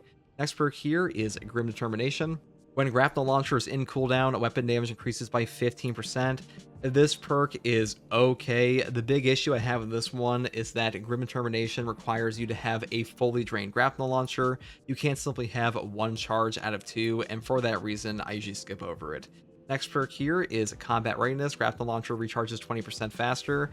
This is a very strong option with non-inner fire builds because sometimes you just need that extra grapnel a bit faster, and more grapnels means more armor, and also means more executes a zone of impact. So for that reason, it is a very powerful option, though so is Thrill of the Fight. And those are pretty much all of the Cure Tree options. Next perk here is Tactical Prowess. Grapnel Launcher can activate a finisher not only on incapacitated enemies, but also on those who have less than 33% health except Terminus level, and performing a finisher with the Grapnel Launcher restores its charge. This is like the premier combo. It gives you so many free breakpoints in this game for Zone of Impact, and also gives you free AoE triggers over and over, and also the execute of this perk will trigger the perk effect for Restless Fortitude to give you a 40% range damage reduction. So a really good option overall, and by far the best perk combo for this class of Zone of Impact. So if you want to use that, you definitely can. Just keep in mind, sometimes this perk effect will bug out. It will not give you the execute, and you'll just be sitting there and being shot at. So be careful of that. The next perk here is Emperor's Blessing. Taking lethal damage restores all armor instead of incapacitating you. Cooldown is 120 seconds. This is just a no die perk for every 120 seconds. It's okay. I don't think it's like a super strong option if you're just starting out and you don't have like full confidence of things like Tactical Prowess and Zone of Impact. You could pick this up. I mean, not dying is pretty good, but I'll say once you get better at the game, this one's a weaker option. Next perk here is Adrenaline Rush. Melee kills of Majoris or higher enemies restore health by 5%. Now, way back in the day, this was a 10% health restore. They nerfed that to 5, and it's still a pretty strong option. Like, I do think if you're going for a healing perk on this class, Unmasked Heal is definitely a better option, but you know, you can combine both of them for like a 35% health restore, which is quite strong, but for the most part, this one's fallen off a little bit compared to Tactical Prowess, so for that reason, you still pick up this combo. That's pretty much all there is for the Vanguard perk tree. Now for the Vanguard class and his prestige perk options, he does have a ton of very powerful perk effects, but they're also kind of like no-brainer pickups that you pretty much always take, which is like my major issue with a lot of the prestige perk trees in this game. But that being said, I will be talking about all of them here today, starting off with Battlefield Awareness. If a target is within 8 meters, you will deal 10% more range damage. This perk has incredible synergy on the Vanguard class because, number one, you have a grapnel launcher, so being within 8 meters of an enemy happens all the time, and you also have a ton of close range weapons, stuff like the Melter Rifle, Heroic Instigator Carbine, or the Bolt Carbine automatic variant. All of these benefit from being within 10 meters or 8 meters of an enemy all the time, so definitely pick that one up if you're using any of those guns, and really, I pick this one up all the time pretty much on every build. Next perk here is Exigency Charge. When your health is less than 25%, ability charge regenerates 15% faster. This perk is still garbage on Vanguard, just like Tactical in my opinion. Being below 25% health in this game kind of sucks, and a 15% faster ability charge for that is not really worth it at all. And on top of that, if you are running a Melter Rifle and you have the perk Rapid Health, you will usually go back up above 25% HP off of like a single Hormagon swarm, so a really bad synergy there as well. Definitely would not suggest picking this one up. Next perk here is Indomitable Spirit. While performing a gun strike, you don't lose control from heavy hits, and you cannot be knocked back. This is a really nice perk to have if you are not taking upper hand for whatever reason. If you are taking upper hand, this one is a bit redundant because this will give you no knockback on every parry, block, or dodge for 10 seconds. So you really don't need that because that will also affect your gun strike. But Indomitable Spirit is pretty good if you're taking perks like Melee Mastery or Moving Target. Next perk here is Fortitude. Health increases by 15%. Just like every class before him, Fortitude is a top tier perk effect. Having HP increases in Space Marine 2 is just a tremendously potent perk, so pretty much always pick this up on every build. I would never go without this. Next perk here is Launch Restoration. Using the grapple launcher restores one armor segment. This perk is incredible. Armor in Space Marine 2 on a drip feed is a top tier effect because any amount of armor remaining in Space Marine 2 will reduce all incoming melee damage to 0 even from bosses, so having this back on every single grapnel is incredible. It will also trigger off of perks like Tactical Prowess on the execute below a 33% HP threshold, and you'll also be able to get back a ton of armor if you take stuff like Combat Readiness on top of Inner Fire, so a really good synergy with him, one of the best perks in this entire tree. Next perk here is Restoration. Killing 7 enemies wraps session restores an armor segment. Cooldown is 15 seconds. Being able to get armor back on a drip feed, like I said before, is incredible in this game. This is not quite as good as launch restoration in my opinion, because grapple launchers just happen all the time. You know, if you're using things like a melt-a-bomb, if you're using things like a shock nade, this will trigger throughout your game consistently. I usually pick these both up together because more armor is usually best, but you know, if you want to skip this one and take like Indomitable Spirit, you could do that.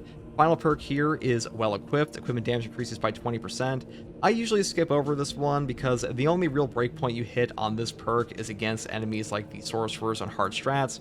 You'll be able to one-shot them off a crack grenade with this perk effect, but beyond that, melt-a-bombs are already like super potent on their own. Shock nades and frags don't benefit a ton from this, so usually I skip over this, but if you want to take it, you definitely could. And that's pretty much all there is for the Vanguard Prestige perk options. So that covers pretty much everything you need to know about the Vanguard class to have an easier time with him in Space Marine 2. Despite his flaws, this class can still be very fun to play, even when he's shouting magazine out and magazine in the entire time. And hopefully this guide helped you, and if you want more build guides for this class and others, you can find all of those on this channel, alongside other Space Marine 2 guides and discussions. Bulwarks, otherwise known as Blade Guards, form the melee backbone of a Primara squad alongside the Assault, and they are very similar to Knights of Terran Legend, well known for their use of power swords and similar types of weaponry. And in Space Marine 2, the Bulwark functions as the anchor for your entire team. As the name would imply, you are the sturdiest class in the game, boasting the highest health total possible in Space Marine 2, with staggering amounts of damage and damage reduction. The Bulwark is actually so effective that it is widely considered to be one of, if not the best class in the entire game through multiple patches.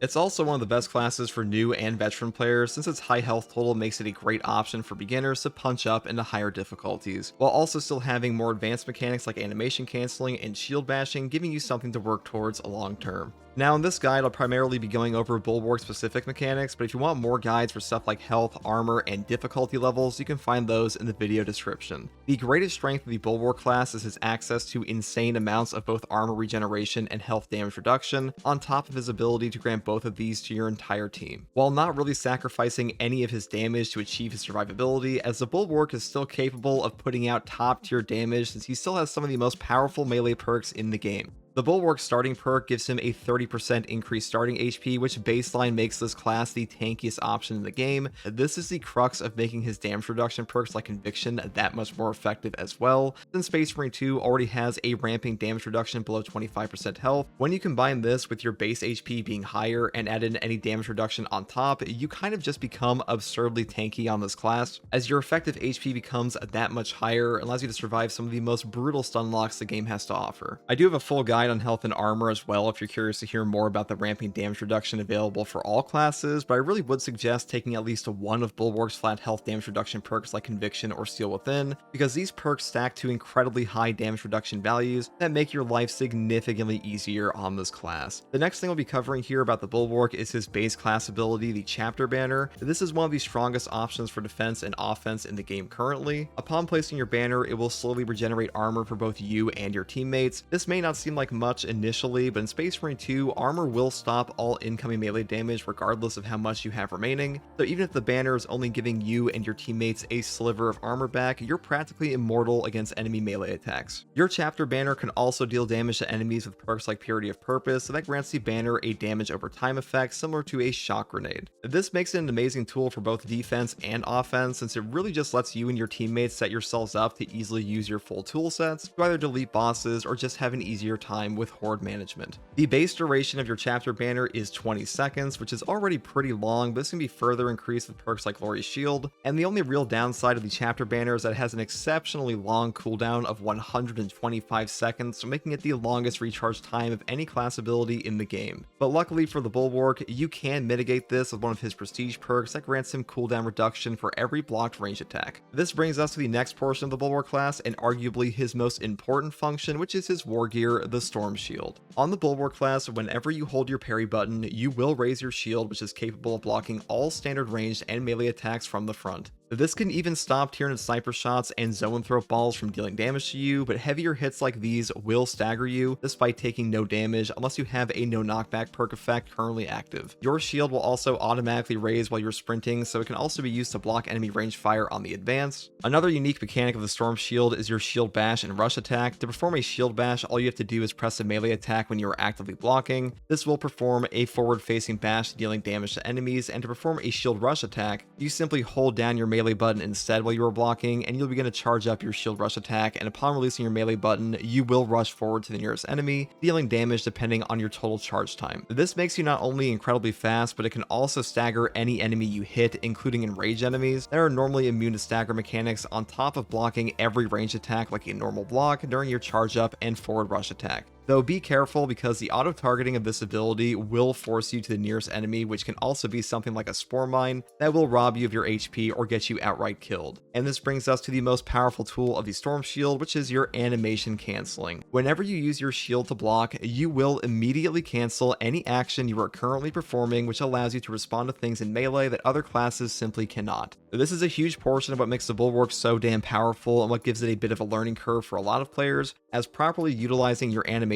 canceling is vital to bringing out this class's full potential. Now, to perform this animation cancel, you need to make sure to actually hold your block input for a very short period of time, as only lightly tapping the button will result in a parry instead. After this, you can let go of your shield button to dodge, attack, or really do whatever it is you need to do in a given situation. This is the hardest part of the Bulwark class to learn, so if you're struggling with it initially, just give it some practice and time. This also brings me to something else that is very important to know on the Bulwark class, which is your parry timing. A ton of players have a significantly harder time pairing with this class than other ones, as currently your block and parry keys are hard linked by the game, which means a lot of the time a new Bulwark player will try to parry and get a block instead, or vice versa. To help mitigate this issue, when you intend to use your shield for a block, you need to make sure to briefly hold the parry button rather than tap it, as this will help avoid accidentally parrying. And the biggest tip for making sure you actually use a parry on this class instead of blocking is to double tap your parry button, as this will basically guarantee that you will achieve a parry input instead of a block input. This was actually the biggest thing that improved my gameplay on Bulwark at launch, as one of the most confusing aspects of this class for a lot of players, but if you do this, the parry timing on this class is significantly easier. You can also use this tip on other classes as well. It really is the easiest way to guarantee a parry in Space Marine 2 in my experience. As for the weapon selection of the Bulwark class, you have access to pretty much every melee weapon in the game, with the major standouts being the Power Fist and Power Axe. The Power Fist being the best melee weapon in game currently, and heavily benefiting from the Bulwark's overcharged prestige perk and animation canceling that dramatically increases its damage, alongside allowing you to escape from charge attack animation locks. Something I want to bring up when it comes to the Bulwark's weapon selection though is the Thunderhammer. If you do wind up taking a Thunderhammer, you will lose out on your shield war gear entirely with no replacement, which does kind of just make it the de facto worst weapon on the Bulwark currently, as the Storm Shield is an enormous part of what makes this class so incredibly strong for all the reasons I previously mentioned. That being said, you can still definitely use the Thunderhammer. It will perform fairly well, it just doesn't have the same performance as his strongest options. Your secondary weapon selection is also fairly strong. You have access to the Plasma Pistol and Heavy Bolt Pistol, which is really all you need for most situations on any class, be it Chaos or Tyranids. The major downside of the Bulwark class, just like the Assault, is a lack of a primary weapon. This can lead to ammo issues, and points for getting back your contested health at range can prove a bit more difficult. And while by no means bad at AoE horde clear, he lacks the same burst damage as the Assault class when it comes to massive enemy clumps, and relies more on damage over time effects like Purity of Purpose or Emergency countermeasures to deal area damage on most builds. One other thing to keep in mind while you are playing the Bulwark is that your shield will increase your hitbox while you are blocking, which usually doesn't matter that much, but can get you burned alive behind a pillar while fighting the Helldrake or other similar scenarios. When it comes to actually playing the Bulwark class, your job is that of a frontliner, but that's not to say that you're supposed to intentionally tank damage. Your survivability, thanks to your damage reduction, is really there to enable you to revive teammates or stay alive when they're all dead. Thanks to your animation cancel, the Bulwark can be played highly aggressively and does not lack for damage at all. One of his strongest perks is Intimidating Aura, which will deal enormous damage every time you parry an enemy, and thanks to this perk effect, you are pretty much able to deal damage the entirety of your gameplay combat loop, whether you are on the defense defensive or offensive. The reality of the Bulwark is that for most combat situations, he really doesn't have any significant downside, and the most difficult enemies for him to deal with are the Zoanthropes plus Neurothropes, because he can't simply beat them to death like everything else in melee. This is why I usually prefer taking his heavy bolt pistol option when using him versus Tyranids, since it makes these enemies significantly easier, and the plasma pistol performs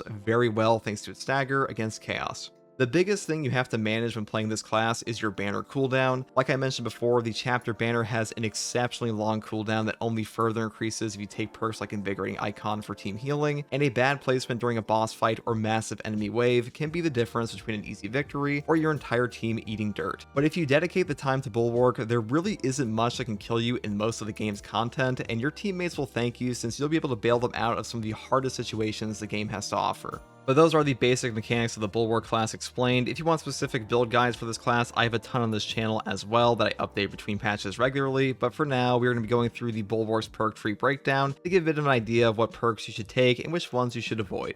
Now, the Bulwark has a ton of amazing perks in his tree, and we'll be going through all of those today, starting off with the perk Conviction. When your armor is fully depleted, you will take 25% less health damage for 10 seconds. I talked about this one a bit in the original guide, but when you combine this perk with your starting perk with an HP increase of 30%, you are ridiculously tanky. It is also one of the best perks in general for damage reduction, and it's also the first perk you will get on the Bulwark in general, so most players will get the full benefit out of this one at some point in their leveling experience. Next perk here is Intimidating Aura. A perfect time parry deals AoE damage in a 5-meter radius, so the cooldown is 5 seconds. Now, this will work on a perfect block, not just a perfect parry, and it's one of the best perks in the entire game. The main reason this is so strong is because it's just free damage for like your basic gameplay loop. Every single class in Space Marine 2 has to parry or perfect block at some point in time, and getting free damage off of that is kind of ridiculous because this basically puts enemies into one-shot combo range where you will perfect parry, get a gunstrike the Majoris, and just get an execute range for them. So really powerful option. Definitely pick this up on like 99% of meta builds. Next perk here is Forward Momentum. After a Shield Bash, Shield Rush, or Thunderhammer Pommel Smash, melee damage increases by 30% for 10 seconds. This is definitely the weakest perk in this column here, mainly because the damage calculation is not that good. It may say 30%, but this is a 30% additive bonus versus like the multiplicative increase of an overcharge perk, so it's not like god awful, it's just not as strong as it sounds initially. Still pretty good though, and being able to trigger free damage off of your basic gameplay loop on this class is quite strong. Next perk here is Armor of Contempt. When you block a ranged attack, enemies within a 10-meter radius take the damage instead. Guys, this perk sucks. This might be like the most overrated perk in Space Marine 2 for the Bulwark class. The damage here is pitiful. The better you get with Bulwark, the worse this perk actually gets, because you're usually not sitting there just holding down your block button anyways, and you have to be within a 10-meter radius, and a lot of the time you'll be blocking enemies from further away than that, and the damage here is just not very strong like I mentioned before. Next perk here is Shock and Awe. Enemies in the shock area take 25% more damage. This perk is okay. You really only take this with things like the Heroic Thunderhammer or Emergency Countermeasure builds. It's not awful by any means. It does have a niche use. It's just outside of those scenarios, you really don't ever take this. Next perk here is Scramble Targeting. If you're surrounded by 5 or more enemies, you take 25% less damage from range attacks. This is by far the best perk in this column here, because a 25% range damage reduction for being surrounded by 5 or more enemies, that happens all the time in Space Marine 2. Also, the 25% range damage reduction here will affect your armor, and the Bulwark has a ton of armor restoration in this game off its chapter banner, focus restoration that we'll get into in a second, and stuff like armor reinforcement. Next perk here is Defensive Advantage. A perfect time parry or block creates a shock area for 5 seconds. Cooldown is 30 seconds. This perk could be pretty good with a Shock and Awe build and like emergency countermeasures. Unfortunately, a 30-second cooldown is just way too long for a 5-second shock area effect. Even if you do play with the Heroic Thunderhammer, I would skip over this entirely. It's just not that strong of an effect at all, and a 30-second cooldown is just way too long. Next perk here is Steel Within. When your health's less than 50%, you take 30% less health damage. This is an incredible perk, by far the best in this column in my opinion, though armor reinforcement is pretty damn close. The main reason this is so strong is that when you drop below 25% HP, like I mentioned before, you will get a ramping damage reduction for any class in the game. This will stack on top of that, on top of your 30% starting HP here, which makes you ridiculously tanky. And this also gives you the full opportunity to take the Intimidating Aura perk on top of having a health damage reduction, which is like the best combo in the game currently. Next perk here is Armor Reinforcement, non-finisher gun strikes just for one armor segment. This is still a top tier option. If you stack this with Intimidating Aura against Tyranids, you will mop like 99% of hordes. It is a very powerful tool. This is a top tier perk effect on both the Bulwark and Assault class, and Armor Restoration is very potent in this game. Steel will finish just a little bit better in my opinion, because you can also get Armor Regeneration from the next perk here, which is Focus Restoration.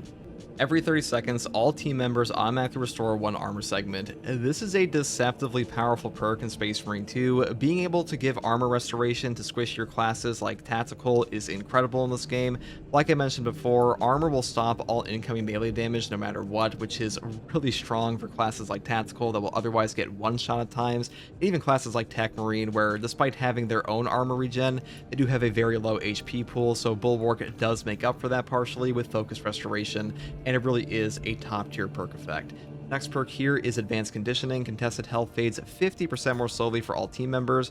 This is a really good perk for new players. I actually like this one a lot. I would suggest it for like a brand new starting player in general, mainly because managing your contested health in this game is one of the hardest things to do when you are starting out, and really even for veterans it's pretty good because contested health recovery is not that quick in this game, or I should say the delay is not very slow at all, which means that this perk makes up for that dramatically, and being able to get your contested health back more easily, that's a very potent effect in every single difficulty and game mode. Next perk here is Effective Formation. All team members take 20% less health damage from Extremis and Terminus level enemies. This is by far the weakest in this column in my opinion. It's actually pretty strong on its own, but compared to Advanced Conditioning and Focus Restoration especially, I do think it kind of falls behind. I mean, a 20% health damage reduction from Extremis and Terminus, that is pretty nice. This also affects the on-mission bosses like the Hive Tyrant, Vortex Beast, or the Trigon, so it's pretty good for that as well, but for the most part, I would just take these two instead. But if you want that extra damage reduction for like a full damage reduction build, you could definitely pick that up. Next perk here is Purity of Purpose. The banner will deal damage over time to enemies within its area of effect. This is a god tier perk on the Bulwark class. With this, your banner is not only an amazing defensive tool, but also an incredible offensive tool. You will wipe out Minoris, you will deal significant damage to Majoris, Extremis, and even bosses. If you put this down on a boss spawn, you are not only wiping out that reinforcement horde, you are also just dealing the free damage to the Terminus on top of being able to put out your own damage, because the chapter banner already just makes it easier in general for you to fight a boss like in its face anyways. Next perk here is Rapid Regeneration. The banner restores armor 300% faster, but its duration is reduced to 10 seconds. You know, this perk really just needs a rework in my opinion. You shouldn't have like a 10-second duration. It cuts the duration of your banner in half, which is awful, and a 300% faster armor restoration is nice for like range attacks, but against melee it doesn't matter at all, because like we mentioned in the main guide, even a sliver of armor will stop all melee damage, so you really do not need this perk at all. I would never pick this up.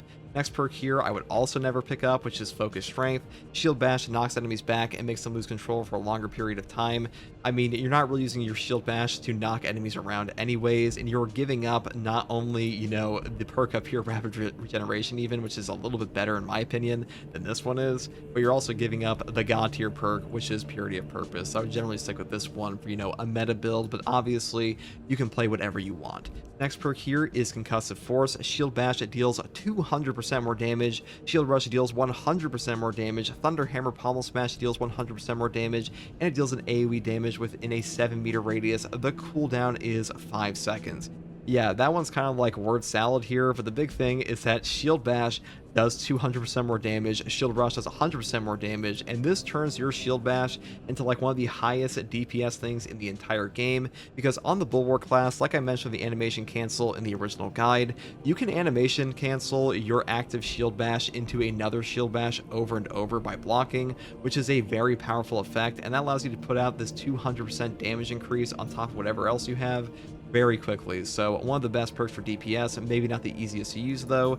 And for the Thunderhammer option here, I would usually just skip this on the Thunderhammer because you're not using the Pommel Smash that much on a Bulwark anyways, unless you build like full forward momentum and Merciless Resolve, which we'll get into later. Next perk here is Glory Shield. All team members in the banner's area of effect take 20% less damage, and the banner lasts 20% longer. I love this perk. Glorious Shield feels really good to use because unlike the Invigorating Icon perk down here, you don't have a slower recharge on your banner, which means you're getting more banners, and those banners also last longer. It also has great synergy with perk effects like Purity of Purpose because your banner is lasting longer, and stuff like Inspiration for a 20% damage buff for you and your teammates in the banner, which makes it pretty fun for like a team buff build, and that 20% damage reduction is very substantial, even though it is a bit worse than the next perk here, which is of course Invigorating Icon. When the banner is activated, all team members regain maximum contested health, but it recharges 50% slower. This perk just prints HP for your entire team. When you put the banner down, you will get all of your CHP back. All you have to do after that is just execute an enemy or just shoot them or damage them at all, and you will recover lost HP. Healing mechanics in Space Marine 2 are very strong because they kind of break the pickup economy of the game, and this is one of the best there is, and even though you have a 50% slower recharge rate, this perk is still by far the best in this column, at least when it comes to survivability, because printing HP, that is a ridiculously strong effect. Next perk here is Rejuvenating Effect. When the banner is activated, it revives incapacitated squad members in the area of effect. This perk is nice to have if you're just trying to like save your teammates who are struggling to be gotten up. Sometimes there are like ridiculous hordes in this game where you just need to put down a banner and res your teammates. I do like this in siege mode for that reason sometimes, because if a Lictor's interrupting you, a Ravener, or like a melee Terminator, sometimes this is the only option. But I do also prefer the other one down here, which is Merciless Resolve. After a Shield Bash, Shield Rush, or Thunderhammer Pommel Smash, melee damage increases by 15%, you don't lose 12 heavy hits, and you cannot be knocked back for 10 seconds. On most builds, if you are not taking Armored Advance, this is the main form of no knockback on this class. No knockback is a very potent effect in Space Marine 2 because basically what it does is any attack that would stagger you will do nothing instead. Any attack that would knock you over will only stagger you, so it's really good to prevent stun locks. And on top of that, you get a 15% melee damage increase on this perk, and all you have to do to trigger this is just Shield Bash the air or Shield Rush the air. It doesn't matter if you actually hit an enemy or not. And just keep in mind, if you want to reapply the effect, you do have to wait for that initial 10-second duration to run out, otherwise you can't do so just keep that in mind. Next perk here is Inspiration. All team members in the banner's area effect deal 20% more damage. A 20% damage buff here is okay. This is not like the best perk effect ever because your chapter banner does have a very long cooldown. You know, while it's up, it is nice, but I do prefer the other two perk options here, or really just this one, because it's up pretty much 24/7. If you want to take this for like a full banner support build, you definitely can. It's a pretty fun perk option. Next perk here is Emergency Countermeasure. When your armor is fully depleted, a reserve shock grenade automatically detonates at your position. The cooldown is 45 seconds. Now, having an automatic squid inking grenade is pretty nice. You know, you'll just put down that shock nade, you'll wipe out all the Minoris around you, and usually a lot of people have trouble with Minoris in this game anyway, so this is a great perk for new players. That being said, the other options below here are a bit better, but you know, shock nades are a very strong effect, and if you are going for a full shock nade build, this is definitely a good option for that, on top of perks like Shock and Awe we talked about previously. Next perk here is Defensive Mastery. A per time parry or block instantly incapacitates a Majoris or Extremis level enemy. The cooldown is 90 seconds. This is the best perk in this entire column, in my opinion. Despite having a 90-second cooldown, being able to one-shot an enraged enemy on a parry or an Extremis is incredibly potent in Space Marine 2. Extremis enemies during a boss spawn usually only give you like one or two, and being able to instantaneously eliminate a melee Terminator, a Ravener, or like a Lictor and stuff like that, that'll make your entire boss fight go significantly easier. And even in siege mode, where the enemies get a ramping damage reduction, and like, or you have a ramping damage loss, you have a 90-second cooldown on this to one-shot enemies that might take multiple Melt-A-Bombs at times, so a really powerful option there as well. And also you just kind of make up for your loss of no knockback by taking this perk instead. The final perk here is Armored Advance. If you have armor remaining, you do not lose 12 heavy hits, and you cannot be knocked. For the same reasons this perk is strong, no knockback while you have armor remaining is also very powerful. You will usually have armor on this class anyways, because like we mentioned before, you got a chapter banner, you got armor reinforcement, you got focus restoration. This is by far the best perk for new players because it's pretty much automated. Like, you will always have a loop of armor in this game anyways, so having a no knockback effect active pretty much all the time is very easy to do with this option. And that's pretty much everything there is for the main Bulwark perk tree here.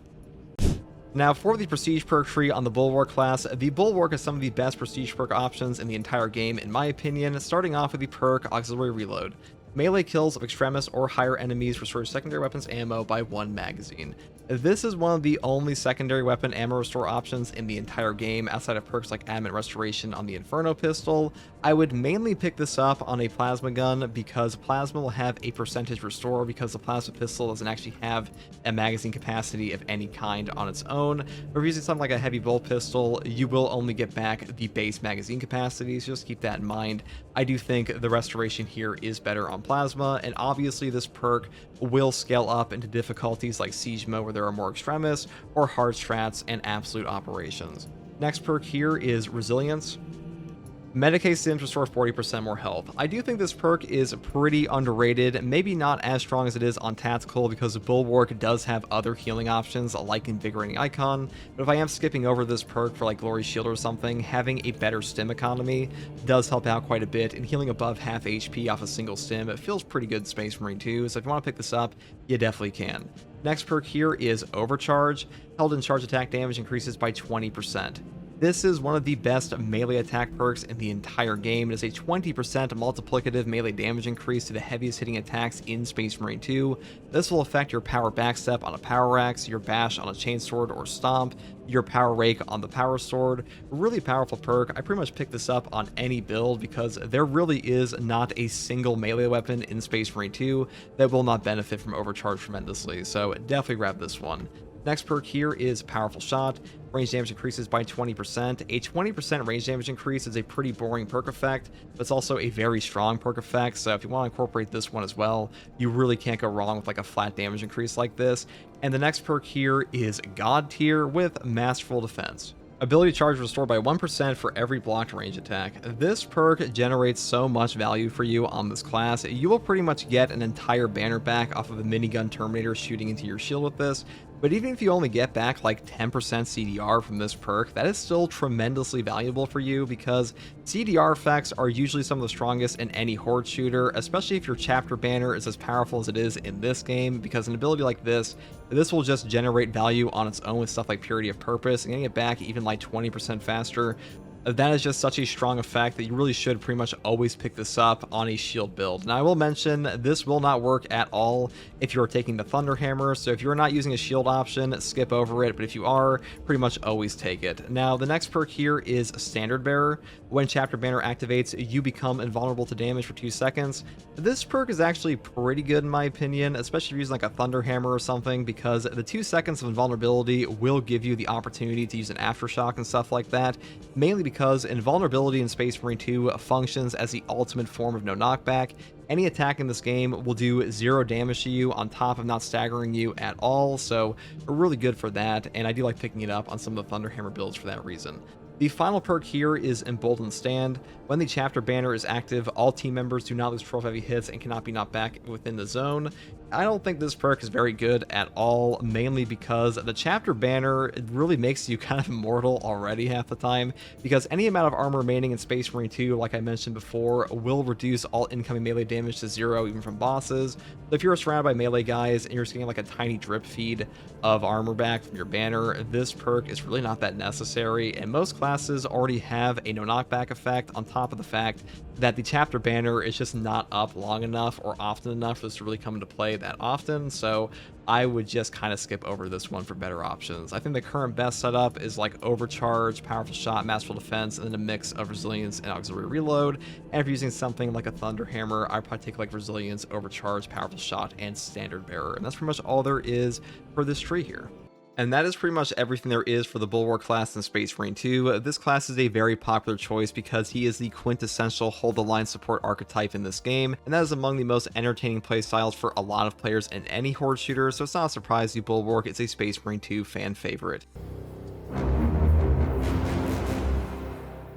In Warhammer 40k, the sniper, otherwise known as a Vanguard Eliminator, is the dedicated marksman of a Primaris Eliminator squad, well known for their use of stealth camo cloaks and hunting down enemy targets from long range. They also use the same Mark X Phobos armor of the standard Vanguard Infiltrator, which they strip down even further so they can be even more discreet on the battlefield. In Space Marine 2, their light armor is also represented in-game, with the sniper only having access to 2 max armor segments as opposed to the 3 on standard classes like Tactical or Assault. The major strengths of the sniper is their ability to dish out tremendous single target damage with high-powered weapons like the Bolt Sniper Rifle, able to outright one-shot some of the most annoying enemies in the game like Zoanthropes with range fire, or deal over half a boss's health bar with a single strike of their combat knife with the proper setup. The sniper also has a really easy time disengaging combat and repositioning thanks to their camo cloak, which despite their low armor value actually makes them one of the most survivable classes in Space Marine 2. As you'd expect of a sniper, there's a heavy emphasis on headshot damage of this class. This is further enhanced with your starting perk that grants you 10% bonus headshot damage. And the most fundamental part of this class to actually keep you alive and pull off your full damage potential is your class ability, the Camo Cloak. Using this will make you turn invisible and break all enemy aggro, allowing you to more easily set up headshots or explosives. And the first attack that you do in Camo Cloak will deal 25% more damage, but will also break your Camo Cloak and immediately put the ability on cooldown. The full duration of your Camo Cloak is 10 seconds long with a base cooldown of 90 seconds, which can very easily be shortened with perk effects like Squad Renewal that give you 10% of your cooldown back per headshot kill.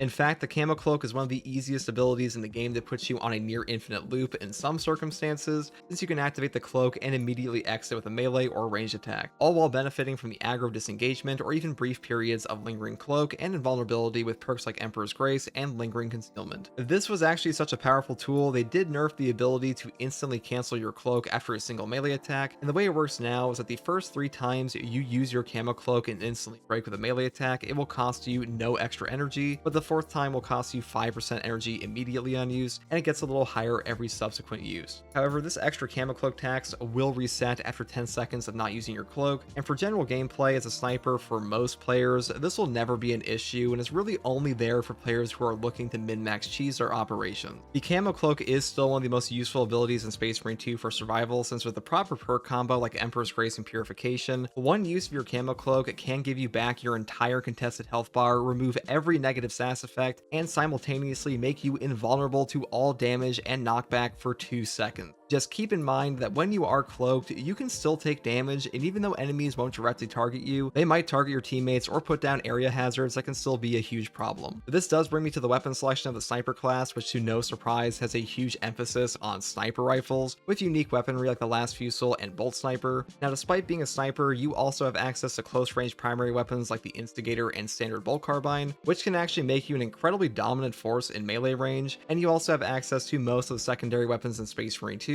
with things like the Heavy Bolt Pistol and even the Inferno Pistol. And while you only have access to a combat knife on the sniper currently, this is also really the only melee weapon you would ever need on this class, since Space Marine 2's heroic combat knife variants are 2 of the strongest melee weapons in the game for any playstyle, and the Power Gladius lets you do ridiculous amounts of single target damage to bosses when combined with your Tactical Ambush perk, and the Argent Edge can make the sniper a significantly safer class to play thanks to its ability to damage enemies on parry and also stagger enemies for a gun strike on the first parry in a combo chain every single time. And purchasing either one of these in the Heroic store will give you access to a top tier melee option for your entire leveling experience, since heroic weapons can still be used even if you have not leveled the original weapon type once you've actually purchased them. Now, the main downside of the sniper class is that you are not incredible at mass horde clear compared to classes like heavy or tactical or even the Techmarine, since most of his weapons are based around single target damage, which is to be expected since that is kind of the whole point of a sniper class in the first place, but you can kind of circumvent your lack of AoE horde clear with one of the strongest sniper perks, which is Pattern of Excellence. This will give you back an equipment on a 30-second cooldown if you perform 3 consecutive headshots, which basically puts you into the ultimate loop of mass destruction if you find a melt-a-bomb in your map or purchase one from the Siege Mode requisition terminal. Since 30-second melt-a-bombs are as good as they sound, and being able to one-shot multiple extremists on repeat is a damn useful tool. Now, the 3 consecutive headshots can be performed on different enemies rather than just a single target, and weapons like the Heroic Bolt Pistol or Instigator Carbine that fire and burst will trigger this perk on a single burst if all the shots hit. And even when a Biovore is planted with their faceplate or there's a Bone Sword Warrior blocking, you will still be able to trigger this perk if you shoot their head area, even though the shots will do no damage. One other thing to keep in mind with the Sniper class is that, like Techmarine, you have a longer knockdown time once fully knocked over before you actually get back up. And this can get you staggered to death since both the Techmarine and Sniper are tied for the lowest HP total in the game, but as a Sniper, you do have a far easier time recovering from health loss, purification, and damage reduction perks like Conviction that will make you significantly tankier than you might expect. And when it comes to general tips on the Sniper class, your job is really that of a special killer, especially if you're using weapons like the Bolt Sniper, since your melee teammates like Assault and Bulwark have a significantly harder time dealing with things like Zoanthropes than you do, and you are especially suited to boss killing with things like your Power Gladius if you stack enough perfect dodge charges, or your long range options that can absolutely trivialize a Neurothrope for you and your teammates. Just don't be the Sniper in your game that's busy staring at the floor when there are actually Zoanthropes about, as getting rid of these guys for your teammates is what your class does best. And also don't be the Sniper that endlessly frag spams his teammates during a boss spawn, because frag grenades do next to no damage to bosses, but they will stagger your teammates, which can wind up getting them caught in enemy attacks. The truth is that the Sniper really does not have that many downsides, and his worst aspects really just come down to general horde clear speed, rather than the ability to kill a horde itself. And some of his weapons can be a bit unforgiving on chaos, since their headshot hitboxes are far more obnoxious for single shot weapons like the Stalker Bolt Rifle and Bolt Sniper. So if you're going against those factions and find yourself struggling, taking close range automatic weapons like the Bolt Carbine can be a great option to improve your experience against the Thousand Suns. And that is the general overview of the Sniper class, and now it is time to go into a full perk tree breakdown, my opinion on what perks I think are best and which ones kind of suck. And this brings us to the Sniper perk tree breakdown. Now the Sniper has quite a few powerful options to him. We're going through all of them here today, starting off with the perk Block Break. Shots will penetrate enemy block stances, dealing 50% of the usual damage. This perk is okay. I don't hate it. The big issue I have with this perk though is that you don't actually trigger headshot multiplier buffs through like the block break trigger, and usually this class is all about headshots anyways, but sometimes it can help you pick up breakpoints or just be able to kill a sword warrior or a biovore with like through the little head plate, and because of that it's an okay option for certain sniper builds. Next perk here is a Melee Mastery. Melee damage increases by 20% against Majoris and higher enemies. Now, this is a 20% multiplicative melee damage buff. It is much better than the one on Vanguard, and honestly, this is like my preferred pick in this whole column here because the melee damage on Sniper is actually quite high, and this perk makes it even higher. Next perk here is a Medicae Adept. You revive squad members 30% faster. This perk kind of sucks, I'm not gonna lie. Like, you really do not need this on Sniper ever. I would definitely take both of these options over this one, because usually on Sniper, if you need to revive somebody, you're just gonna Camo Cloak and get them back up anyways, and Camo Cloak also had a base cooldown buff in like patch 12 at some point, and for that reason, you really do not need this. The next perk here is High Capacity. The maximum amount of ammo you can carry increases by 10%. The only reason I ever take this perk is to get extra triggers on things like Versatile Precision. This gives you a 15% primary weapon ammo restore on a secondary weapon kill, and because of that, if your base capacity is higher, occasionally you can get like a 1 extra shot from this, but usually I do just skip over this perk. For the next perk, which is Vantage Point. Remaining stationary for 2 seconds increases your ranged weapons damage by 20%. This is actually pretty nice these days because, number one, they actually buffed up the Camo Cloak cooldown, or I should say made it reduced to 90 seconds from like 120, and because of that you can take a Lingering Concealment here for an additional 2 seconds of Cloak on Camo Cloak break and immediately trigger this and immediately have your Camo Cloak back up to do it all over again. A lot of builds. So really good for that. And a 20% buff here, even though you have to remain stationary for 2 seconds, is actually quite strong at times. Though if you don't want this one, I would take the next perk here, which is Adaptability. Reloading while having low ammo or manually activating Camo Cloak increases melee damage by 25% for 10 seconds. Now, on the Sniper class, you will be using your Camo Cloak all the damn time, and you'll be reloading at low ammo all the damn time as well. This is pretty much up 24/7, and a 25% buff for 10 seconds is a pretty chunky damage buff for a fairly long uptime. Next perk here is Iron Grip. Weapon spread and recoil reduced by 20%, and range damage against terminus level enemies is increased by 15% for both sniper rifles and stalker bolt rifles. You know, the thing about this column here is that if you are taking a bolt sniper or stalker bolt rifle, you just take this perk because the other two do literally nothing for you. And the next perk is the same way with Dexterous Hands. Bolt carbines reload 20% faster, and their weapon spread and recoil reduced by 15%. If you aren't using a Bull Carbine, these two will do nothing for you, so just take this with Bull Carbines, and this one is for the last fusel here. Lethal efficiency, killing more than one enemy with one shot from a last fusel, which was charged by one. So if you're taking the last fusel sniper rifle, you just pick up this perk, and that's pretty much all there is for the core perk tree. The next perk here is Marksmanship. Headshot damage increases by 10% for all team members. I actually like this perk quite a bit. It does help out with breakpoints on some of the weapons like the Bolt Sniper Rifle and Stalker Bolt Rifle. Though if you do pick this one up, I would pretty much always pick up the perk down here, Renewal, because you are missing out on a Camo Cloak Charge Restore because you cannot pick up the perk here, Squad Renewal. I'll get into in a second. Next perk here is Precision Targeting. Weapon spread is reduced by 25%, and range damage against Extremis and Terminus level enemies is increased by 15% for all team members. I don't take this one too often. I mean, a 15% buff against Extremis and Terminus is nice, but the weapon spread reduction is not super good, and usually I find myself taking Marksmanship or the perk here, Squad Renewal, but for this perk, it's not like the worst thing ever. It's just not as good as these, in my opinion. Next perk here is a Squad Renewal. A headshot kill restores ability charge by 10% for any team member. This is one of the best team perks in the whole game for anyone using a bolter weapon, because a 10% charge on like a Hormigaunt kill every single time, or like a Zangor or even a Cultist, is very, very strong for you and your teammates. This also enables your Camo Cloak to function way better on pretty much any build that's not taking the perk here, Renewal. So for that reason, I would definitely pick this one up pretty often. Next perk here is also God tier. This is Purification. Manually activating Camo Cloak removes negative stats effects and restores all contested health. You will pretty much always pick this up on a Squad Renewal build unless you really want to have like a double charge, because getting CHP back on every Camo Cloak is just a godly effect, and the removing negative stats effects just like a little added bonus to this, and having that instant CHP restore makes the sniper incredibly easy to play around with, so a really good perk. Next perk here is Efficient Readiness. Camo Cloak increases movement speed by 20%, and manually activating Camo Cloak reloads ranged weapons. This effect lasts 5 seconds after deactivation. This perk got buffed up to have that 5-second lingering effect. It is still not that strong, and the main reason this perk kind of sucks is because you are giving up Purification, which is God tier, and the perk down here, Renewal, which is also a top tier effect if you're taking Marksmanship or Precision Targeting. So usually you do skip over this one, even on like Bull Carbine builds.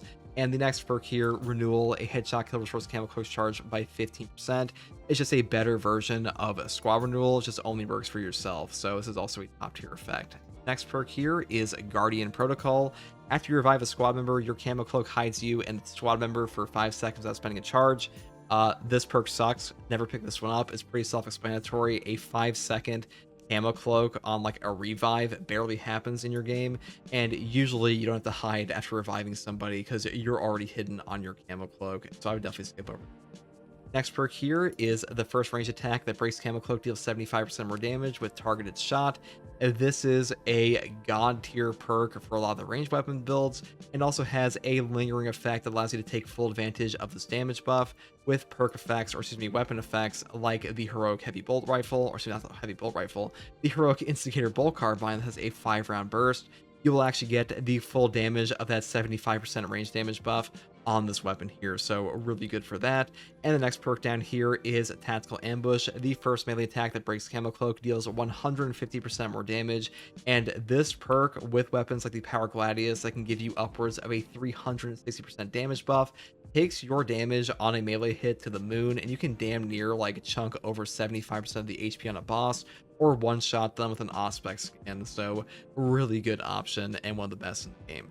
Next perk here is Persistence. When Camo Cloak deactivates, you take 20% less health damage, do not lose control from heavy hits, and cannot be knocked back for 10 seconds. This is one of the only places of no knockback on the sniper class at all, so really strong for that, and a 20% health damage reduction is quite chunky, especially if you combine this with the perk down here, Conviction, for another 25%, which would come out to like a 45% damage reduction, which is very strong on the sniper, because sniper actually has the lowest HP total tied with Techmarine, and because of that, having this damage reduction just makes you way tankier than this guy can actually be. So a really good option. Next perk here is Lingering Concealment. After performing an attack that breaks Camo Cloak, you remain hidden for 2 seconds. Now this perk just makes your Camo Cloak have a ton of utility, because your Camo Cloak cooldown will start the moment you break it, and this will trigger immediately while your Camo Cloak is cooling down. And because of that base cooldown of 90 seconds that got buffed up on the sniper class a little while ago, you can actually get your Camo Cloak back like almost instantaneously when this runs out, So really good for that, and much stronger than it was before, because previously you had to perform like some advanced attack with Camo Cloak cancel and stuff like that. Next perk here is Ambush. When your Camo Cloak deactivates, it startles and slows down nearby enemies for 10 seconds. They will temporarily lose control or get knocked back. The cooldown is 15 seconds. This perk is shit. I'm just gonna say it right now. This perk is garbage. I have never found a good use case scenario for this ever. It has always been better to take these two, so hopefully they buff this up one day, but for now, don't take this, like, just joking around. Next perk here is Evasion. After a perfect time dodge, Camo Cloak automatically activates without spending a charge for 5 seconds. Cooldown is 30 seconds. This perk is pretty good for getting free damage off on a Power Gladius with Tactical Ambush, because any perfect dodge like this that gives you that extra Power Gladius charge, because if you're unaware, the Power Gladius will give you an additional 120% damage every single perfect dodge up to 3 times. And because of that, you can just go Cloak, get this damage buff off from the Cloak here with Tactical Ambush, and also get that extra damage from the Power Gladius. So a really good synergy there. I do like the Evasion Sniper quite a bit, but the bigger issue I have with this one is that you're giving up the God tier perk we'll get into in a second with Power of Excellence, but still a pretty good option. Next perk here is Emergency Override. When you receive lethal damage, Camo Cloak automatically activates without spending a charge, and you become invulnerable for 5 seconds. The cooldown is 180 seconds. This perk is not god-awful, it's just the other two are way better in my opinion. I mean, not dying is pretty cool. We do like that in Space Marine 2. But also, there are a ton of other things that help you not die, like Persistence, like Purification, like Emperor's Grace we'll get into later. And because of that, this perk kind of gets power crept, and you're also giving up a ton with Evasion and Power of Excellence. Now the next perk here is Power of Excellence. Performing 3 consecutive headshots restores your equipment charge by 1. The cooldown is 30 seconds. This is just a god tier perk effect. A 30-second Melt-A-Bomb, Shock Nade, Crack Grenade, or Frag is just incredible in Space Marine 2. If you shoot them with like a Heroic Bolt Pistol or a Heroic Instigator Carbine, even if they're blocking, you will get the 3 consecutive headshots on a Tyranid Warrior as long as that shot actually lands on their head. And because of that, a 30-second Melt-A-Bomb loop is like the premier horde clear on the sniper class in general. So a really powerful option. I pretty much always pick this one up, and when I'm not, I'm picking up Evasion. That's pretty much all there is for the Sniper perk tree. Now for the Sniper Prestige perk tree, the Sniper might have the best perk tree in terms of variety of all the classes in Space Marine 2 currently, and mainly because there is not a single bad perk in this entire Prestige perk tree. It's kind of hilarious how good some of these actually are in comparison to other trees. We'll be going through them all here today, starting off with the perk Emperor's Grace. When Camo Cloak activates, you become invulnerable to damage for 2 seconds. Now, invulnerability in Space Marine 2 is the ultimate form of no knockback on top of taking no damage. Any attack that goes... When Camo Cloak activates, you become invulnerable to damage for 2 seconds. This is one of the best utility perks in the entire game, because invulnerability in this game will not only make you immune to damage, but also immune to knockback and stagger effects. So being able to just hit one button, go into Cloak, be immune for 2 seconds has a ton of options for you, like Camo Cloak canceling, using lingering concealment and stuff like that. And also in the patch 12.2 hotfix, it did buff up the Sniper base cooldown to be a 90-second cooldown on its Camo Cloak from 125 seconds, so it's actually stronger than ever. Pretty much always pick up this perk, because being able to hit one button and just survive a boss nuke is incredible. Top tier effect. Next perk here is Versatile Precision. Performing a kill with your secondary weapon restores 15% of your primary weapon's ammo. The cooldown is 15 seconds. This pretty much solves the ammo economy for pretty much any build on the Sniper in the game, with one caveat, and that is the Heroic Bolt Sniper. The Heroic Bolt Sniper will not get ammo back at all from pretty much any ammo perk outside of its Heroic perk effect, so just keep that in mind. But for all the other guns in the game, Versatile Precision is a top tier effect that I pretty much take all the time. Next perk here is Material Upgrade. Equipment damage radius is increased by 15%. Now, a radius increase on your equipment damage is far better than a damage increase, because usually a Melt-A-Bomb already one-shots like everybody in the game, so having a better radius on that is just super potent for you. You also have an incredible Power of Excellence perk here for equipment regen anyways, so really good synergy on this class. And even Shock Nades and Frags will benefit from this, so if you want to pick this up, you definitely can for like an equipment-focused build. Next perk here is Versatility. After switching weapons, your secondary weapon deals 20% more damage. The effect lasts until reloading or switching back to your primary weapon. In my opinion, this is currently the weakest prestige perk option that the sniper has. It's not a bad perk by any means, but the weapons he has don't really benefit from like a super high magazine capacity anyways, outside like maybe the heavy bolt pistol and some of the bolt pistol options. But even then, a 20% buff here is just not as substantial as other perk buffs like Exacting Focus, Indomitable Spirit, or Emperor's Grace, so I usually skip over this one. Next perk here is Indomitable Spirit. While performing a gun strike, you do not lose control of heavy hits, and you cannot be knocked back. This perk is one of the only forms of no knockback the sniper can get outside the perk on his perk tree persistence, so pretty good to keep yourself from getting staggered, though I will say the sniper doesn't really suffer from being staggered as much as other classes because he's pretty good at dipping out of combat with the camo cloak, but this one's still a very strong effect like other classes as well. Next perk here is Conviction. When your armor is fully depleted, you will take 25% less health damage for 15 seconds. This is the best form of Conviction in the game. All the other variants have a 10-second uptime. This one is 15 seconds. And a 25% health damage reduction in Space Marine 2 will make you substantially tankier, and the Sniper class and Techmarine are tied for the lowest HP total in the entire game, so I would definitely grab this one. It will make you significantly tankier in this game, so really a top tier effect I put on every single build. Next perk here is Exacting Focus. After a gun strike, you deal 20% more range damage for 10 seconds. This will trigger off of any gun strike in the game.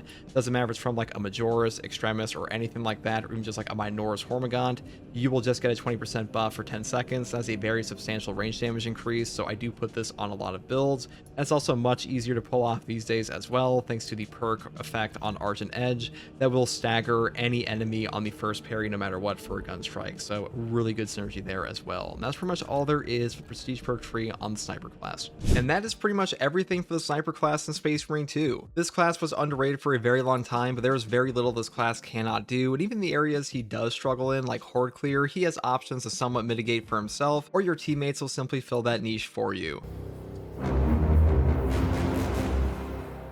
In the tabletop, heavy intercessors are the frontline gunners of a Primaris squad, suited up in Mark X Gravis power armor, making them incredibly sturdy, while they send out gunfire volleys with heavy bolt rifles and of course their signature heavy bolters. In Space Marine 2, the heavy reflects his tabletop counterpart by being a tanky damage dealer with a huge emphasis on ranged weaponry that can be built for an enormous amount of health and health damage reduction, making him one of the more survivable classes in the game. Heavy is also one of the easier classes to play for new players, at least with some of his setups, as he does have access to some of the more straightforward weapon options, like the multi-melta that can trivialize some of the more obnoxious enemies. He is also one of the best counter range classes thanks to his class ability we'll get into shortly, which allows him to block range fire and output his full damage safely. So if you're a player struggling with ranged enemies a lot, the Heavy is one of the best choices to easily delete these guys off the map for both you and your teammates. The Heavy also excels at enormous amounts of single target and AoE range damage, with unique range weapons that can only be found on this class for both close and long range combat. Now, despite having the heavy Mark X Gravis power armor, you still only have 3 armor like most classes in Space Marine 2, though you do have access to the perk Fortitude, which will grant you an additional 30% increase to your base HP, which actually makes you the second tankiest class in the entire game, only behind Bulwark. And this brings me to the Heavy's class ability and starting perk. Your class ability is called the Iron Halo, and upon activation, you have an energy shield appear in front of you that will absorb all incoming range damage until it either runs out or is destroyed. This can block pretty much everything, including Zoanthrope beams, Neurothrope balls, and even the Vortex Beast disco lasers, and you and your teammates will also be able to shoot through your shield while it is active, making it not only a great defensive tool, but also incredible for offense, as being able to dish out your damage without worrying about being staggered or forced to dodge by heavy enemy range attacks like a Venom Cannon Warrior or Hellbrute Plasma Shot can dramatically increase your damage output. The base duration of the Iron Halo is around 15 seconds long and can be further increased with perks like Power Regulator, and you can also manually turn off your Iron Halo by pressing your ability button again while it is active, which will save you any unused energy and start your cooldown. Keep in mind though that you can't reactivate the Iron Halo even if you turn it off mere seconds after activation until it is fully recharged. And anything that knocks your character over completely, like a heavy hit from a boss, will automatically turn off your Iron Halo as well and immediately start your cooldown. The base cooldown, the Iron Halo, is also around 67 seconds long when fully drained, but this can also be sped up with perks like Field Adjustment. Beyond your Iron Halo, you also have your starting perk, which will grant you and your teammates 10% range damage reduction while within 50 meters of your Iron Halo while it's active. So basically, you just have to be planet side and your teammates will probably be caught in your protection aura. This range damage reduction can also further stack with your team perk encompassing Aegis that can take your entire team's range damage reduction to 35%, which is incredibly helpful for your squishier teammates like Tactical. And if you're curious how some of these damage reduction mechanics for health and armor even work, I do have a separate video explaining these as well. The other major unique mechanic to the heavy class is your heavy stance. When you aim down your sights with one of heavy's unique primary weapons like the heavy bolter, instead of a normal aim, you will enter heavy stance instead. This will give you significantly more control over your weapon compared to normal, but you will sacrifice a ton of your mobility, and while in heavy stance you are unable to dodge or perform executes. This is one of the hardest parts of heavy for newer players, as you will have to quickly press your aim key to exit heavy stance and perform a dodge when faced with melee enemies or just dangerous range attacks. But the hardest part of the heavy class and his most limiting factor is that you are permanently stuck with the balanced defense type for your parry window. This, combined with the fact that you have no melee weapon for quick stagger and are reliant on your ranged weapon even at close range, can make you more susceptible to stun locks than some of the other classes are. And the only exception for your parry window is the heroic heavy bolter that will give you a fencing one instead, which does make it one of the best heroic weapon purchases if you are intending to play the heavy class, especially for leveling, since heroic weapons have relic tier stats without any level requirement once you acquire them. And this brings me to one of the most obnoxious parts of starting the heavy class, which is the leveling process, because with the heavy, a lot of your weapons will feel like trash until you level them up. So if your heavy plasma feels like it's doing jack shit at first, don't be alarmed, because it will do damage on the relic tier eventually and even be able to one-shot entire Majora's clumps with the proper build setups. It's just you have to get through that initial hump first. Now, one of the biggest tips I can give you to help you improve your gameplay as a heavy is to utilize your backstep dodge constantly while playing this class. If you're unaware of what this even is, a backstep dodge is performed by pressing your dodge key without a directional input. Your character will do a slight jump backwards instead of a full dodge roll or dash. This is incredibly useful for multiple reasons and can be used on every single class. The first thing this helps you with is temporary invulnerability. Just like a normal dodge, your backstep will make it so you take 0 damage from an enemy attack when timed properly, and this is especially helpful against Minora's Swarm, since you can simply backstep to dodge their attacks and immediately start shooting or respond to a melee attack to set up a gun strike. The backstep dodge also has a faster recovery and doesn't force you out of position as much as a normal dodge would, so it is perfect for the heavy class that usually wants to hold the line with his gigantic gun. And speaking of gigantic guns, this brings us to the loadout section of the heavy class. Like I mentioned previously, the heavy has no melee weapon and is limited to a primary range weapon and secondary only. But you do have access to a lot of unique primary weapons that include things like the heavy bolter, heavy plasma incinerator, multi-melta, and pyre cannon. The heavy bolter, multi-melta, and heavy plasma are currently the overall best for this class, though the pyre cannon is pretty decent. It just doesn't have the best synergy with this class compared to the other options. You also have access to the heavy bolt rifle. This is kind of the de facto worst option on this class currently because it doesn't benefit at all from the heavy stance perks and was mainly added to this class because it's part of his tabletop codex loadout. Your secondary options are also quite extensive, with access to the 2 best options in game currently, with the plasma pistol and heavy bolt pistol. If you want individual builds for these weapons, there are plenty of build guides for this class and other classes on this channel that I regularly update between major patches. And as for some general tips on playing the heavy class, your major strength is being a massive damage dealer with a fat amount of damage reduction in HP, so don't be afraid to hold your ground and use your Iron Halo to lay into hordes and bosses. You are also the premier counter range class in the game, since your Iron Halo lets you just ignore incoming fire while putting out your full damage potential, and the major thing that will halt your damage output is when you are forced into melee against things like a Scarab Power Sword Terminator or Lictors that can really lock you down. So when you're in the middle of operations and hard strats, make sure to play around your teammates, not only because you grant them substantial buffs for both damage and damage reduction, but also because they will help keep melee enemies off your back that will otherwise lock you down and dramatically lower your DPS. And if you do find yourself swarmed by melee units or Minoris, your stomp is incredible at setting up gun strikes and knocking away all but the toughest shield Zangors on the first stomp. And when it comes to things like Chaos Spawn and Sword Warriors, you need to be very careful, as your class has little in the way of no knockback effects outside of heavy stance, with perks like heavy immunity or strategic stand. So one hit from these guys in a group can snowball into a near instant kill even with your tankiest builds. This is why prestige perks like Indomitable Spirit can be so helpful, since they will allow you to respond with a gun strike in situations that would otherwise stun lock you. But this brings me to the next portion of this guide, which is a full perk tree breakdown of the heavy class. Now for the heavy class's perk tree breakdown, the heavy class has a lot of strong perks, but like his overall build variety and playstyle changes are just not that good in the game currently. So hopefully they go over these again at some point and like buff some of them up or like change them around, but for now, we're gonna go through every single one, starting off with Restoration. Killing 7 enemies in rapid succession for an armor segment, the cooldown is 15 seconds. This is the best perk in this column here, mainly because armor restoration is just super strong in Space Marine 2. It will reduce any incoming melee damage to 0 even from bosses, and because of that, 1 armor restoration on a 15-second cooldown is very strong for any build option. Next perk here is multi-kill. Killing 5 or more enemies in one shot from a multi-melter restores ammo by 1. This one is okay. Like, even if you're using the multi-melta, I would still take restoration because armor restore is just that good, and your ammo economy on that gun isn't that bad anyways. The final perk here is pretty much useless with auxiliary ammunition. When your primary weapon is out of ammo, killing 7 enemies in a rapid succession restores ammo reserve by 20%. The cooldown is 30 seconds.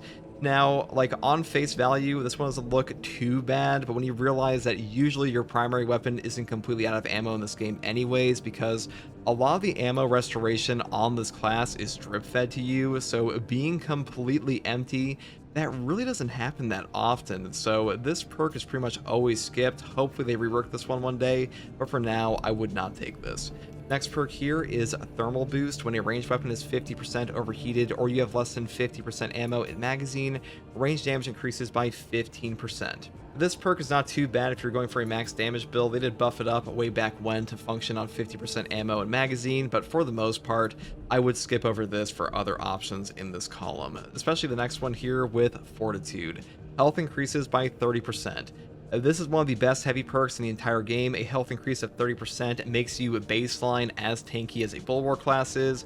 You can also combine this with perks down here like Conviction for a 25% health damage reduction in your prestige perk options that make you even tankier. One of the strongest combos on this class, and Fortitude is in large part responsible for how tanky heavy is in general, so if you're going for like a top tier meta build, this is usually the best option overall. Next perk here is Strategic Stand. While in heavy stance, dealing damage restores 15% more contested health. You do not lose control from heavy hits, and you cannot be knocked back, but you will not be able to move. Now, not being able to move in heavy stance really does not matter too much once you get better at the heavy class, and the higher contested health recovery here is nice for things like the heavy bolter and the heavy plasma, especially the heroic heavy plasma, but for the most part, once again, I do think Fortitude is better. But a nice thing here about the no knockback effect is that this can be redundant with perks in your perk tree like heavy immunity that give you the same effect here on your heavy stance, but if you don't take this, you can pick up Strategic Stand and make up for that instead, and that is pretty useful on a lot of the heavy builds. So if you want to do that and like build your perk tree and your weapon around a little bit differently because you have this one to make up for that lack of no knockback, that is a pretty good option. Next perk here is Enhanced Force. Melee damage increases by 30%. Melee damage on the heavy class is okay. Like, you can combine this with other things like Exponential Force if you really want to for like a super goofy melee build, but for the most part, I would skip over this one. Next perk here is Overwhelming Power. When Iron Halo is active, all team members within 10 meters deal 10% more range damage. This is just a nice little free range damage buff for you and your teammates. I pretty much always pick this one up because if you trigger this one, you can simultaneously trigger the perk over here, Brute Force, at the same time for a 25% damage buff to your range attacks in total, because Iron Halo will count as in cooldown while it is active from this one, so pretty good synergy there. Next perk here is Versatility. After switching weapons, your secondary weapon deals 20% more damage. The effect lasts until reloading or switching back to your primary weapon. I pretty much only take this with a plasma pistol because plasma is pretty much never reloading because it doesn't have a magazine, and you pretty much get the full effect while it's out. So really good for that, but on everything else, I would probably just pick up this perk instead. And the first team perk here is called Encompassing Aegis. All team members take 25% less damage from range attacks. This perk is incredible. Granting a range damage reduction to your entire team helps you a ton because you already have a starting perk here of 10% less range damage for anyone on your team within 50 meters. So stacked with this, that is a 35% range damage reduction, which really helps out teammates like the Tactical that are super squishy, and also the Techmarine, because range damage reduction will affect armor, not just HP. So probably the best team perk overall and goes well into any build. Next perk here is Additional Supplies. Ammo capacity for all team members' primary weapons increases by 25%. This one is okay. It's not a bad perk. Like, it does help out the ammo economy of some guns, and the biggest benefit here is that this will up the total grenade capacity for things like the bolt rifle and heroic heavy bolt rifle as well, so pretty good for that. but on like most occasions, I do just take Encompassing Aegis instead. Next perk here is Bonds of Brotherhood. Reviving a team member restores them to full HP. Now, for a while, this perk was super overrated, but there are some hard strats now where getting a team member back at full HP does help out a bit. If you want to take this, it's not like a god-awful perk anymore, unlike all scenarios, but for the most part, like absolute difficulty and stuff like that, it's not like super valuable, and usually Encompassing Aegis will come out to more HP than this would, but you know, if you want to take this, you definitely can. Next perk here is Adamant Will. After Iron Halo deactivates, you take 20% less health damage for 10 seconds.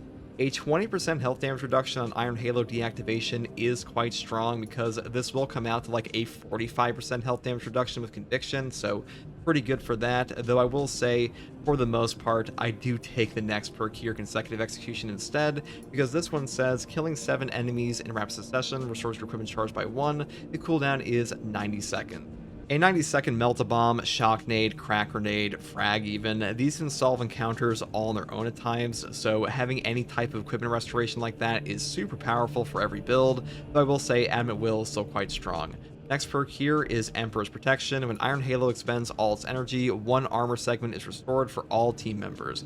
This perk could be pretty good. Unfortunately, Iron Halo, like completely burning out, doesn't happen that often in this game unless you're like really trying to do it. So like maybe if you're taking this with the perk we'll get into in a bit, Wrath of the Imperium, it can be like a bit of a goofy build, but if this worked on like I don't know, half your charge running out, it would be significantly better. But if anything interrupts your Iron Halo at all while you're using this, like you get knocked over and it turns off, that's just going to completely deplete this effect and just have you get no value from it, so pretty shit for that. Next perk here is Obdurate Bastion. Iron Halo's durability increases by 20%. This is a pretty good perk with perks here like Emperor's Protection or Wrath of the Imperium, because if your Iron Halo breaks before it runs out of charge, you won't get these perk effects, so pretty good to have a higher durability for that. But I will say the next two here are significantly better, like Field Adjustment. Iron Halo recharges 20% faster, but its durability is reduced by 25%. This is the overall best one for recharge speed, obviously, but the loss of durability can suck sometimes. And if you want like a bit of a middle ground here, Power Regulator gives you a 20% slower reduction in your Iron Halo energy loss, which also comes out to a pretty long uptime even compared to like the recharge on Field Adjustment. But like these two are up to you. I think they're like the two best in this column here.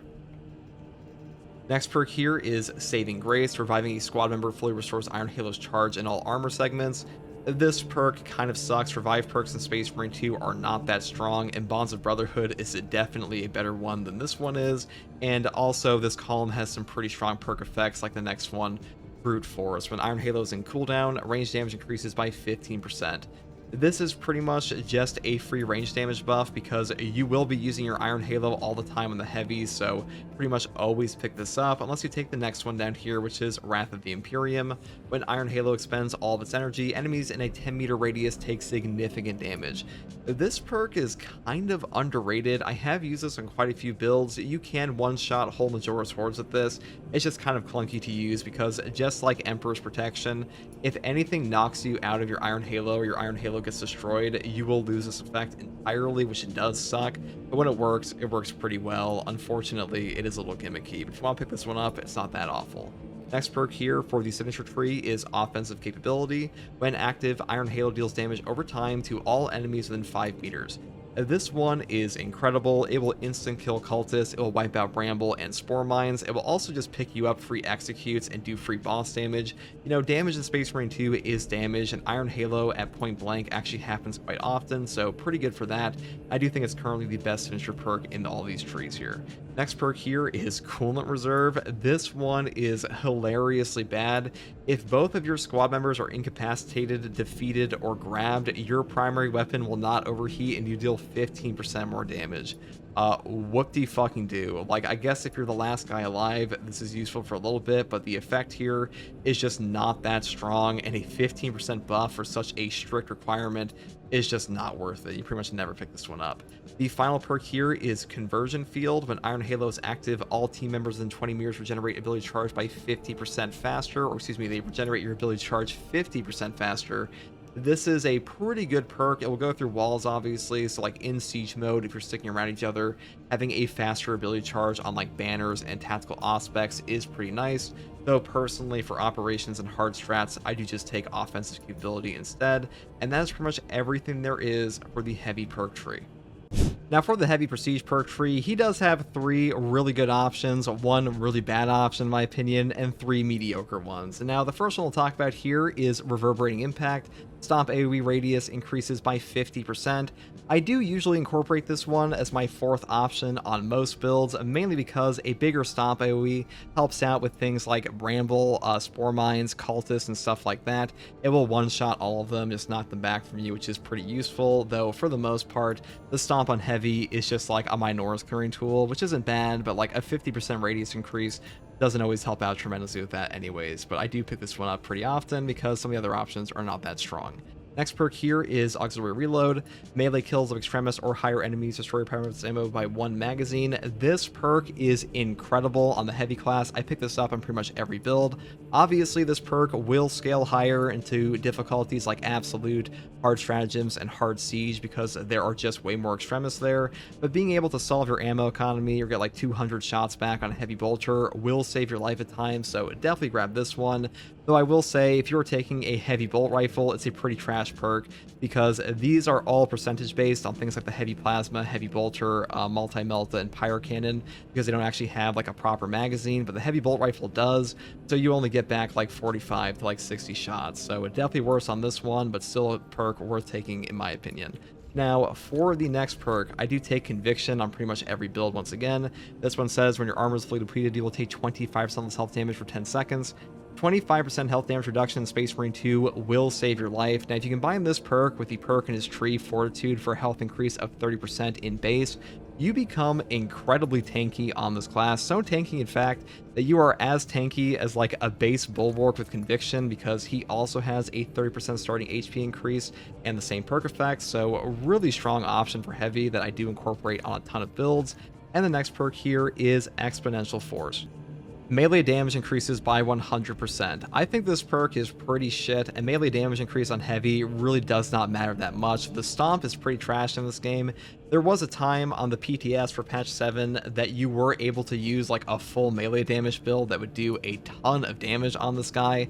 That is simply no longer the case. This perk is just not that useful. I would definitely take an AoE radius over this, but you know, if you want to pick this up for like a little bit of goofy melee damage, you definitely could. Next perk here is Indomitable Spirit. While performing a gun strike, you not control heavy hits, and you cannot be knocked back. This class does not have a lot of the knockback effects at all. I pretty much always pick this perk up because it will save your life. There are points in time where a gun strike will get back your CHP where you would otherwise just get stunlocked and die, so I definitely pick this up pretty much every single build for the heavy class for that reason, because otherwise the only no knockback effect you're getting on this class is stuff like heavy stance for strategic stand or things like heavy immunity on your actual weapon perk tree, so I pretty much always take the prestige perk option for that reason. Next perk here is Home Precision. Equip weapons maximum spread decreases by 25% when firing without aiming. This perk sucks. This one just needs to be reworked in my opinion. I don't really see a single use case scenario for this one, mainly because a hip fire on 90% of this guy's guns is garbage anyways. The only time you would ever use this is on like a heavy bolt rifle, but the heavy bolt rifle hip fire is not that bad anyways, so I really would skip over this pretty much every time. The final perk effect is Duelist. Perfect parry and perfect block windows increase by 25%. This is a pretty good perk effect, especially for the Heroic Heavy Bolter, because the Heroic Heavy Bolter has a perfect parry window increase of 50% already on top of a fencing window, but all of the other heavy weapons have a balanced parry window, and balanced weapons, if you're unaware, they have a 10 frame negative startup on their parry, and that means your initial parry hit will not actually trigger a perfect parry window. This will only increase the perfect parry window that happens after that initial parry window goes off. I do have a full video on the defense styles in this game that's a bit confusing, but just keep in mind that this is not as good as it sounds initially outside of things like the heroic heavy bolter, but that being said, it's still a pretty strong option because any parry window increase can definitely help you out at times. And that is pretty much everything I wanted to cover in this guide for the heavy class. This class is a lot of fun if you're a big fan of heavy range weapons, and if you don't fully understand the base game mechanics of Space Marine 2, I also have a brand new player guide as well that will go over everything to know about defense types and game modes. Techmarines are the premier engineers and technicians of their respective chapters, loyal to both the Mechanicus cult on Mars and their chapter of origin. This is why you usually see them wearing the iconic red armors of Mars, though this can vary depending on which chapter they're from or Forge World they trained on. They are also the first post-launch class ever added to Space Marine 2, and you can definitely tell that he's got a bit more going on than some of the other classes did during their initial launch. Now, the major strengths of the Techmarine are his massive AoE and single target burst damage, unique servo gun gunstrike mechanic that we'll get into more later, and his tarantula sentry guns. Your unique class ability is the servo gun. This is a shoulder-mounted turret that you can activate to automatically target enemies in front of you until it runs out of energy, or you are manually turning it off, similar to the Heavy's Iron Halo, though you should be aware that your servo gun will stop firing at times when you are in a roll animation, so it is usually best to stand up straight while it's in use. This thing can do a devastating amount of damage on top of these servo gunshots being capable of recovering your contested health, and there are 3 variants to choose from that can be selected via your perk tree. Now, the damage of your servo gun is dependent on the variant and what difficulty you're playing on. The base option is the bolter servo, which as the name implies is a fully automatic bolter that is decent at both horde clear and single target damage, though I would definitely suggest taking the burn perk with it as it dramatically improves its effectiveness.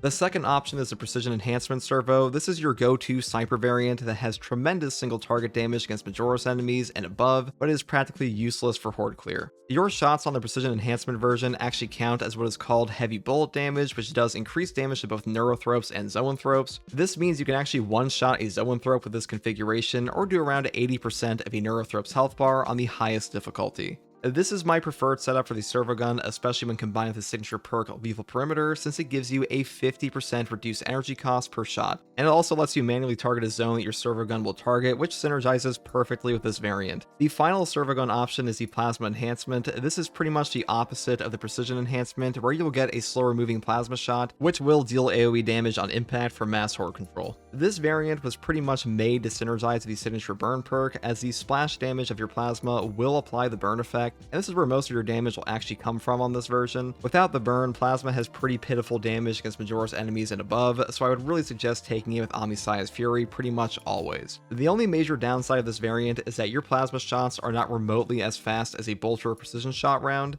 and in some cases this will cost you contested health that a bolter variant could recover immediately. But that being said, plasma still puts out a ridiculous amount of damage with burn and scales up with hordes tremendously. The starting perk kit of the Techmarine are his Tarantula Sentry Guns. These are found throughout the operations maps and will be added to the Siege Mode requisition store as a purchase item eventually as well. All you have to do to activate these is just walk up to them and hold the interact button, and they will just start automatically targeting enemies until they run out of ammo or are destroyed. Once they run out of ammo, they will just go back into a standby state where you can then interact with them once again to have them start firing, and they effectively have infinite ammo as long as you keep reactivating them until they are outright destroyed. When you build into perks like Augmented Tarantula, these things can actually dish out some serious damage against both bosses and hordes. They also save you a ton of ammo because the Techmarine doesn't really have any notable ammo regeneration outside of weapon perks, and that's mainly because his servo gun and sentry guns are intended to save him on ammunition over the course of your game. The final unique mechanic of the Techmarine we're going to talk about here are his servo gun strikes. This is a fundamental part of his entire gameplay loop and gives him a pretty unique synergy with some of the melee weapons in the game, like the Power Axe and his signature Omniscient Axe. With the Techmarine, when your servo gun class ability is not currently in use, all of your gun strikes will be made with the servo gun, and your character will not enter any animation. This is especially useful to set up weapon combos like Discharge on your Omniscient Axe, or get a full power backstep or post combo off with a Power Axe, as you can deal free damage and stagger in the middle of your melee combos. The actual damage of your servo gun strike is not very high at all, however, and it will not take your secondary weapon's gun strike damage into account at all.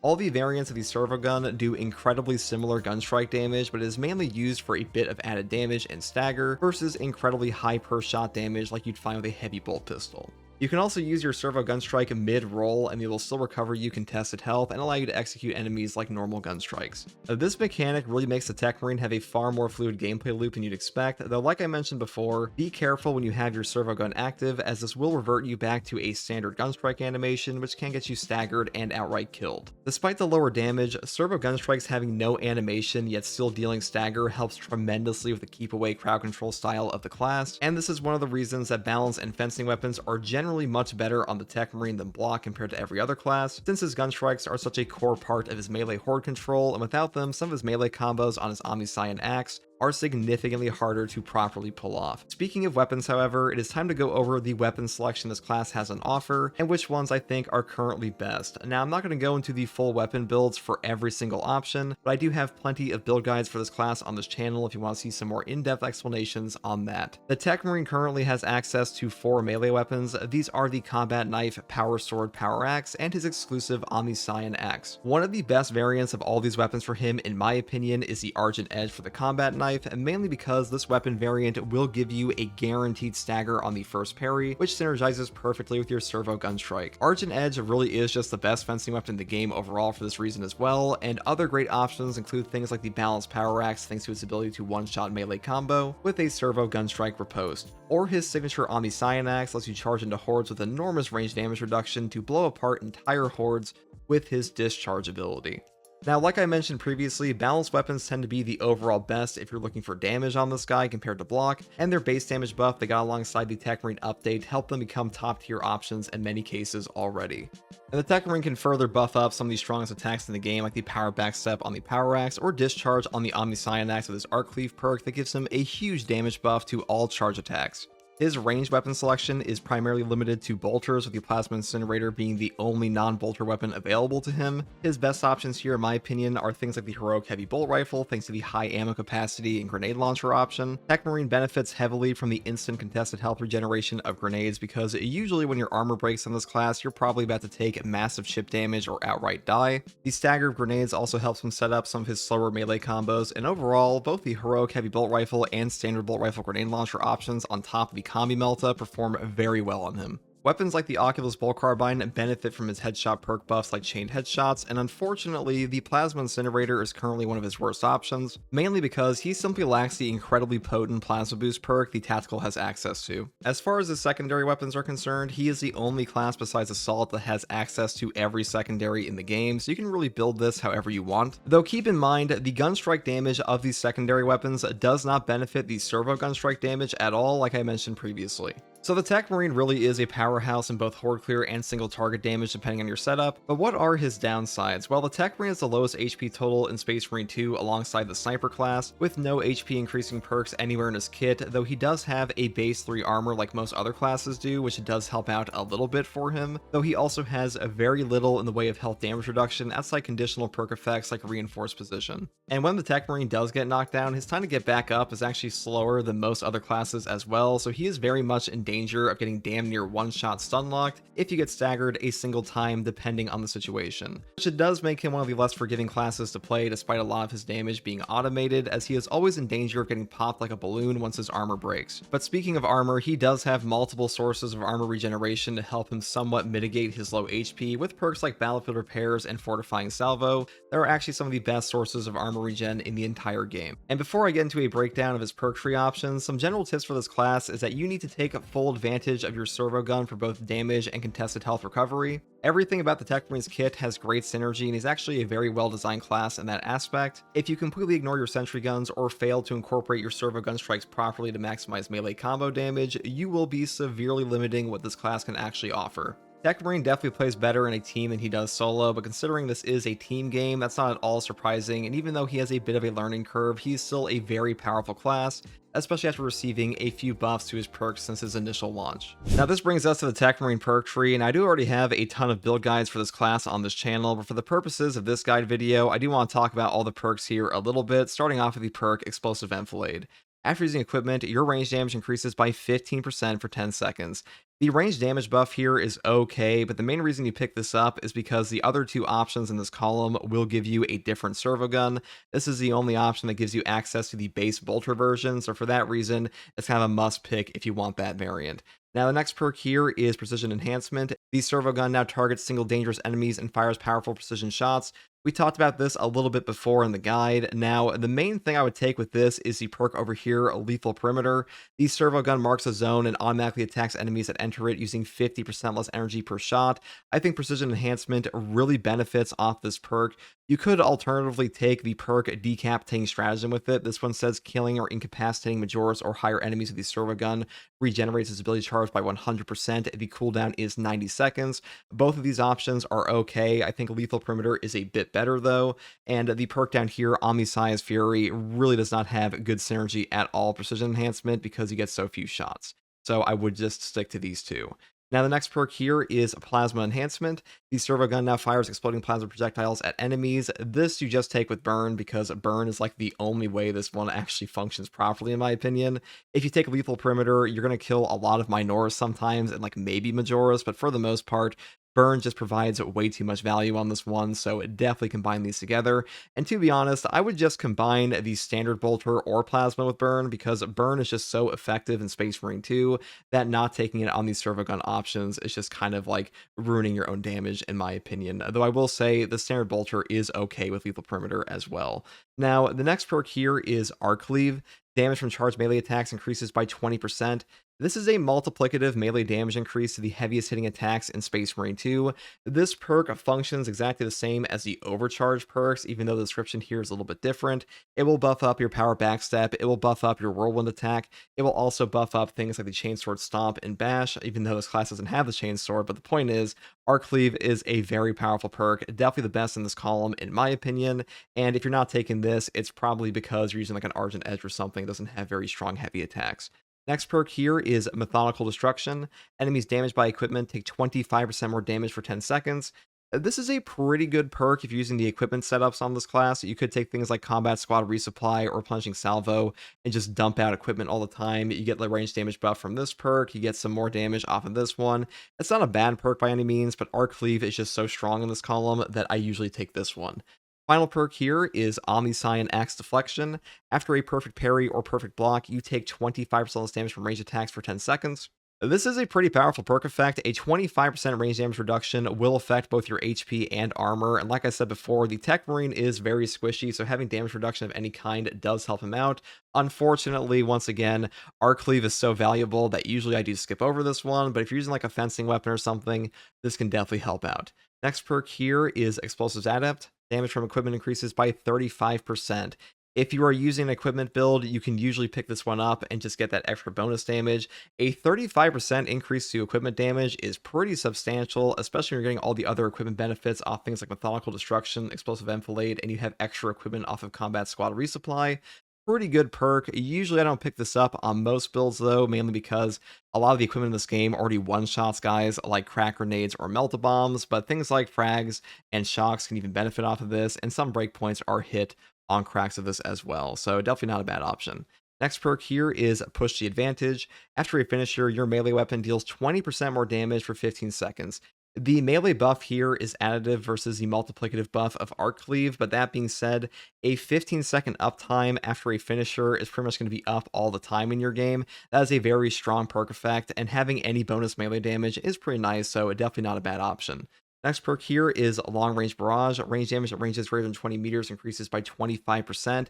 This perk is pretty good. I primarily use this with things like the Heavy Bolt Rifle when I'm building for headshots in the top tree, or the Oculus Carbine on a ×2 headshot multiplier variant, mainly because the accuracy here is tremendous, on top of having a scope, and you also have perks down here like Remote Threat that give you more damage at range, so pretty good synergy on that. But for the most part, I do skip over this perk for like melee builds and just take Push the Advantage instead, but if you want to take this for like an Oculus, you definitely can. Next perk here is Reinforced Position. All team members within 15 meters of an active Tarantula Sentry Gun take 25% less damage and deal 15% more damage. Now, a 25% damage reduction here is pretty damn good. Unfortunately, the condition here of having a Sentry Gun up means your Sentry Gun might just get blown up and lose the effect entirely, which does suck. And it will also stop working when your Tarantula Sentry Gun runs out of ammo. So usually you'll use this with like a turret build and stuff like that. And I would say, for the most part, it's not an awful perk by any means, but it's kind of been power crept a little bit by other options, especially the next perk we'll get into, which is Battlefield Repairs. Team members restore one additional armor segment for finishers on Majoris or Extremis enemies. This is currently the best team perk on this class, in my opinion. Getting an additional armor in this game helps out with a ton of damage caps, especially versus range, because, like I mentioned before, perks like Omnisci and Axe Deflection, these will affect your armor, not just your HP. So, being able to use battlefield repairs off of that and get an additional armor that also has a damage reduction on it, that is a very strong effect. And armor in Space Marine 2 is very valuable, so a really powerful option for him. And usually, the Techmarine is in a very bad spot if he runs out of armor, so more armor the better.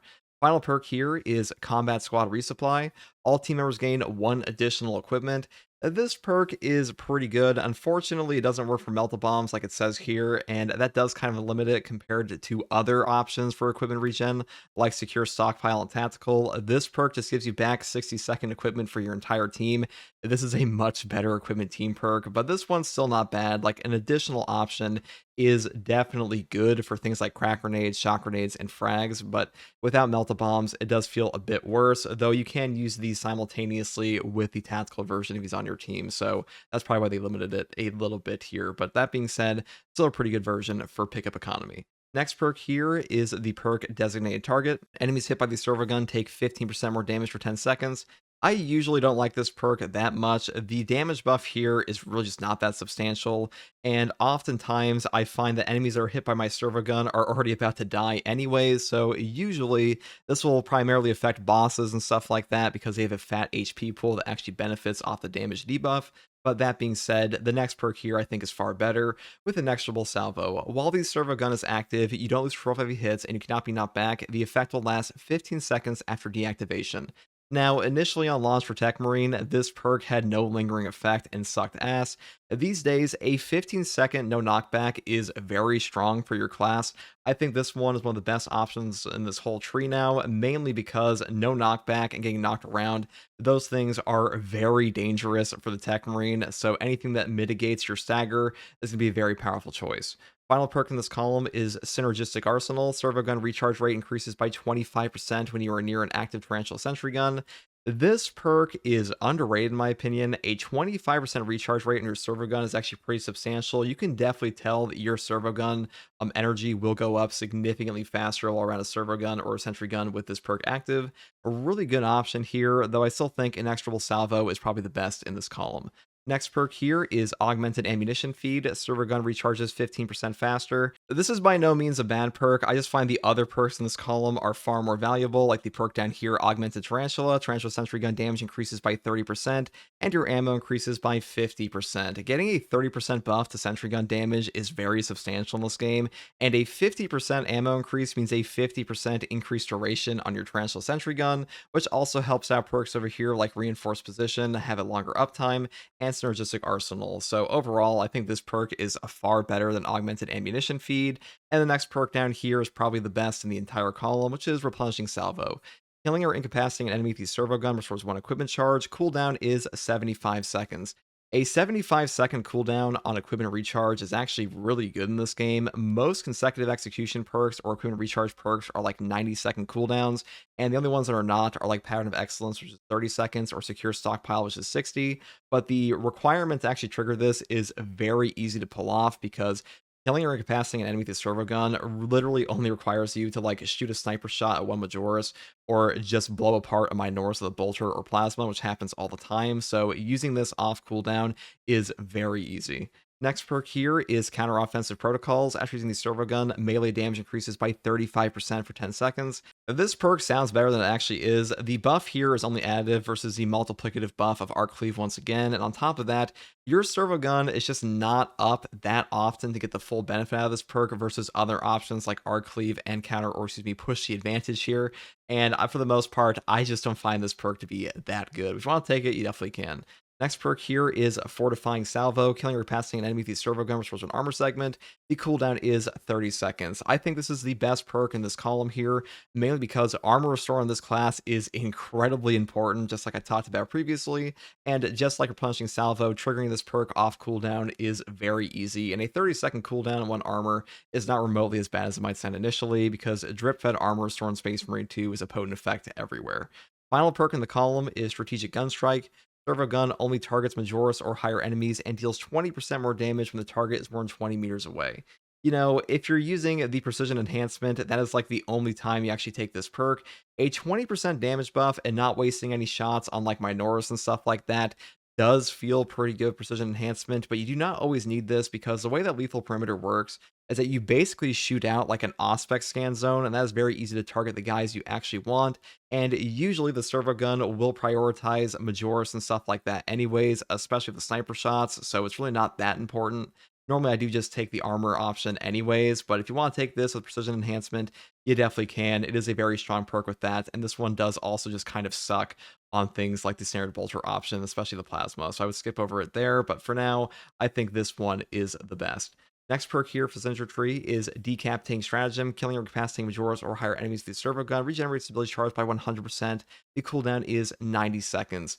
This is probably the weakest signature perk in the tree currently. It's not bad by any means. It's just that the other two are so potent that you kind of just never pick this one up, in my opinion. I've used it a couple times. It's not bad. It works when it works. And, I would usually take this as a sniper version because it does just get the full benefit of just one-shotting a guy and getting a full charge back. And even on Plasma and the Bolter variant, it's not the worst thing ever. But if you're using Plasma and the Bolter, you're probably taking burn. So this one does kind of just get power crept there. Next perk here is Lethal Perimeter. The servo gun marks a zone and automatically attacks enemies that enter it using 50% less energy per shot. This just makes the precision enhancement way more effective. You pretty much always take this perk with the sniper rounds, or either this or Decapitating Stratagem. I have occasionally taken this with the Bolter variant as well. It's definitely better on the sniper variant, but it's okay here, and I pretty much always skip over this with Plasma. The next perk here is Omniscience Fury. Servo gun shots set enemies on fire. Burn effects in Space Marine 2 are ridiculously powerful. They do so much free damage to bosses, Majoris, Extremis, and even like entire hordes. Plasma benefits from this a ton. The Bolter variant benefits from this a ton. Hell, even precision enhancement, despite shooting out barely any shots, will still get a ton of benefits from burning enemies. This is like probably the best signature perk overall, in my opinion. And you really can't go wrong with this one. But that is pretty much all there is for the main perk tree. Now for the Techmarine Prestige perk tree, he actually has quite a decent selection, starting off with the perk Chained Headshots. Headshot damage increases by 3% per consecutive headshot, up to a maximum of 15%. The bonus lasts 5 seconds without landing a headshot. If it wasn't already clear, this is the exact same perk effect as Acuity on the Tactical, and it's really good here, it is really good there. Anything that ups your headshot damage for bolter weapons is a tremendous value perk, and this class has a ton of bolter options with the Oculus Bolt Carbine, and the Heavy Bolt Rifle, and Auto Bolt Rifle, and Standard Bolt Rifle options, so a really good perk effect for him. Next perk here is Unflinching Focus. You are invulnerable to damage while activating Tarantula Sentry Guns. This used to be called Indomitable. I don't really know why they changed the name of it, but either way, this is a must-have perk in my opinion because invulnerability during your Tarantula Sentry Gun animation is going to save your life so many times in this game. I would go as far to say that Sentry Guns feel nearly unusable at times without this perk, so definitely pick this one up on like pretty much every build because Sentry Guns, even with no perk investment, do a ton of damage in this game. Next perk here is Stim Boost. Medicae stims restore 40% more health. This is a very powerful perk on the Techmarine because Techmarine is very squishy in this game. He has the lowest HP total besides the sniper class, so having anything that puts him over a one-shot threshold will definitely help you out, so definitely pick this one up. Next perk here is Volatile Sentry. Tarantula Sentry Gun explosion damage increases by 1000% and the explosion radius by 20%. Now, 1000% increased damage on your Sentry Gun explosion may sound amazing in this game, but to be honest, I don't think this perk is very good because a lot of the time, enemies will blow up your Sentry Gun from range and it will do nothing to anybody. And if there are like 4 Majoris around your Sentry Gun can usually kill that on its own if you have any perk investment on it. And on top of that, being able to one-shot Majoris on an explosion is okay, but like what is 4 Majoris for like an entire Prestige perk slot? Not a ton in my opinion, because usually you just don't get a ton of value out of this perk. Sometimes you do, like it's not a bad perk by any means, I just don't think it's as good as other options. Next perk here is Blast Radius. Increases equipment damage radius by 15%. This is a really good perk on the Techmarine, especially if you're building for a full equipment build. This class has a ton of equipment options like combat squad resupply, replenishing salvo here, and stuff like explosives adept for even more equipment damage, and explosive enfilade for more range damage while using equipment. A really good synergy for him on this perk. I do pick this one up for those equipment builds, but outside of equipment builds, I would probably skip over this one. Next perk here is Defensive Stance. If you are surrounded by 5 or more enemies, you take 20% less damage from range attacks. A 20% range damage reduction while being surrounded is pretty good for Techmarine. This class actually does get into melee combat an awful lot, despite being very squishy outside of armor restore, so having that range damage reduction for your armor, that is pretty good. Like, this perk is pretty strong on most of the classes it's on, like the like the Assault class and Bulwark, so a good option, just not my preferred. Final perk here is Furious Gunstrike. After using a Gunstrike, melee damage increases by 25% for 5 seconds.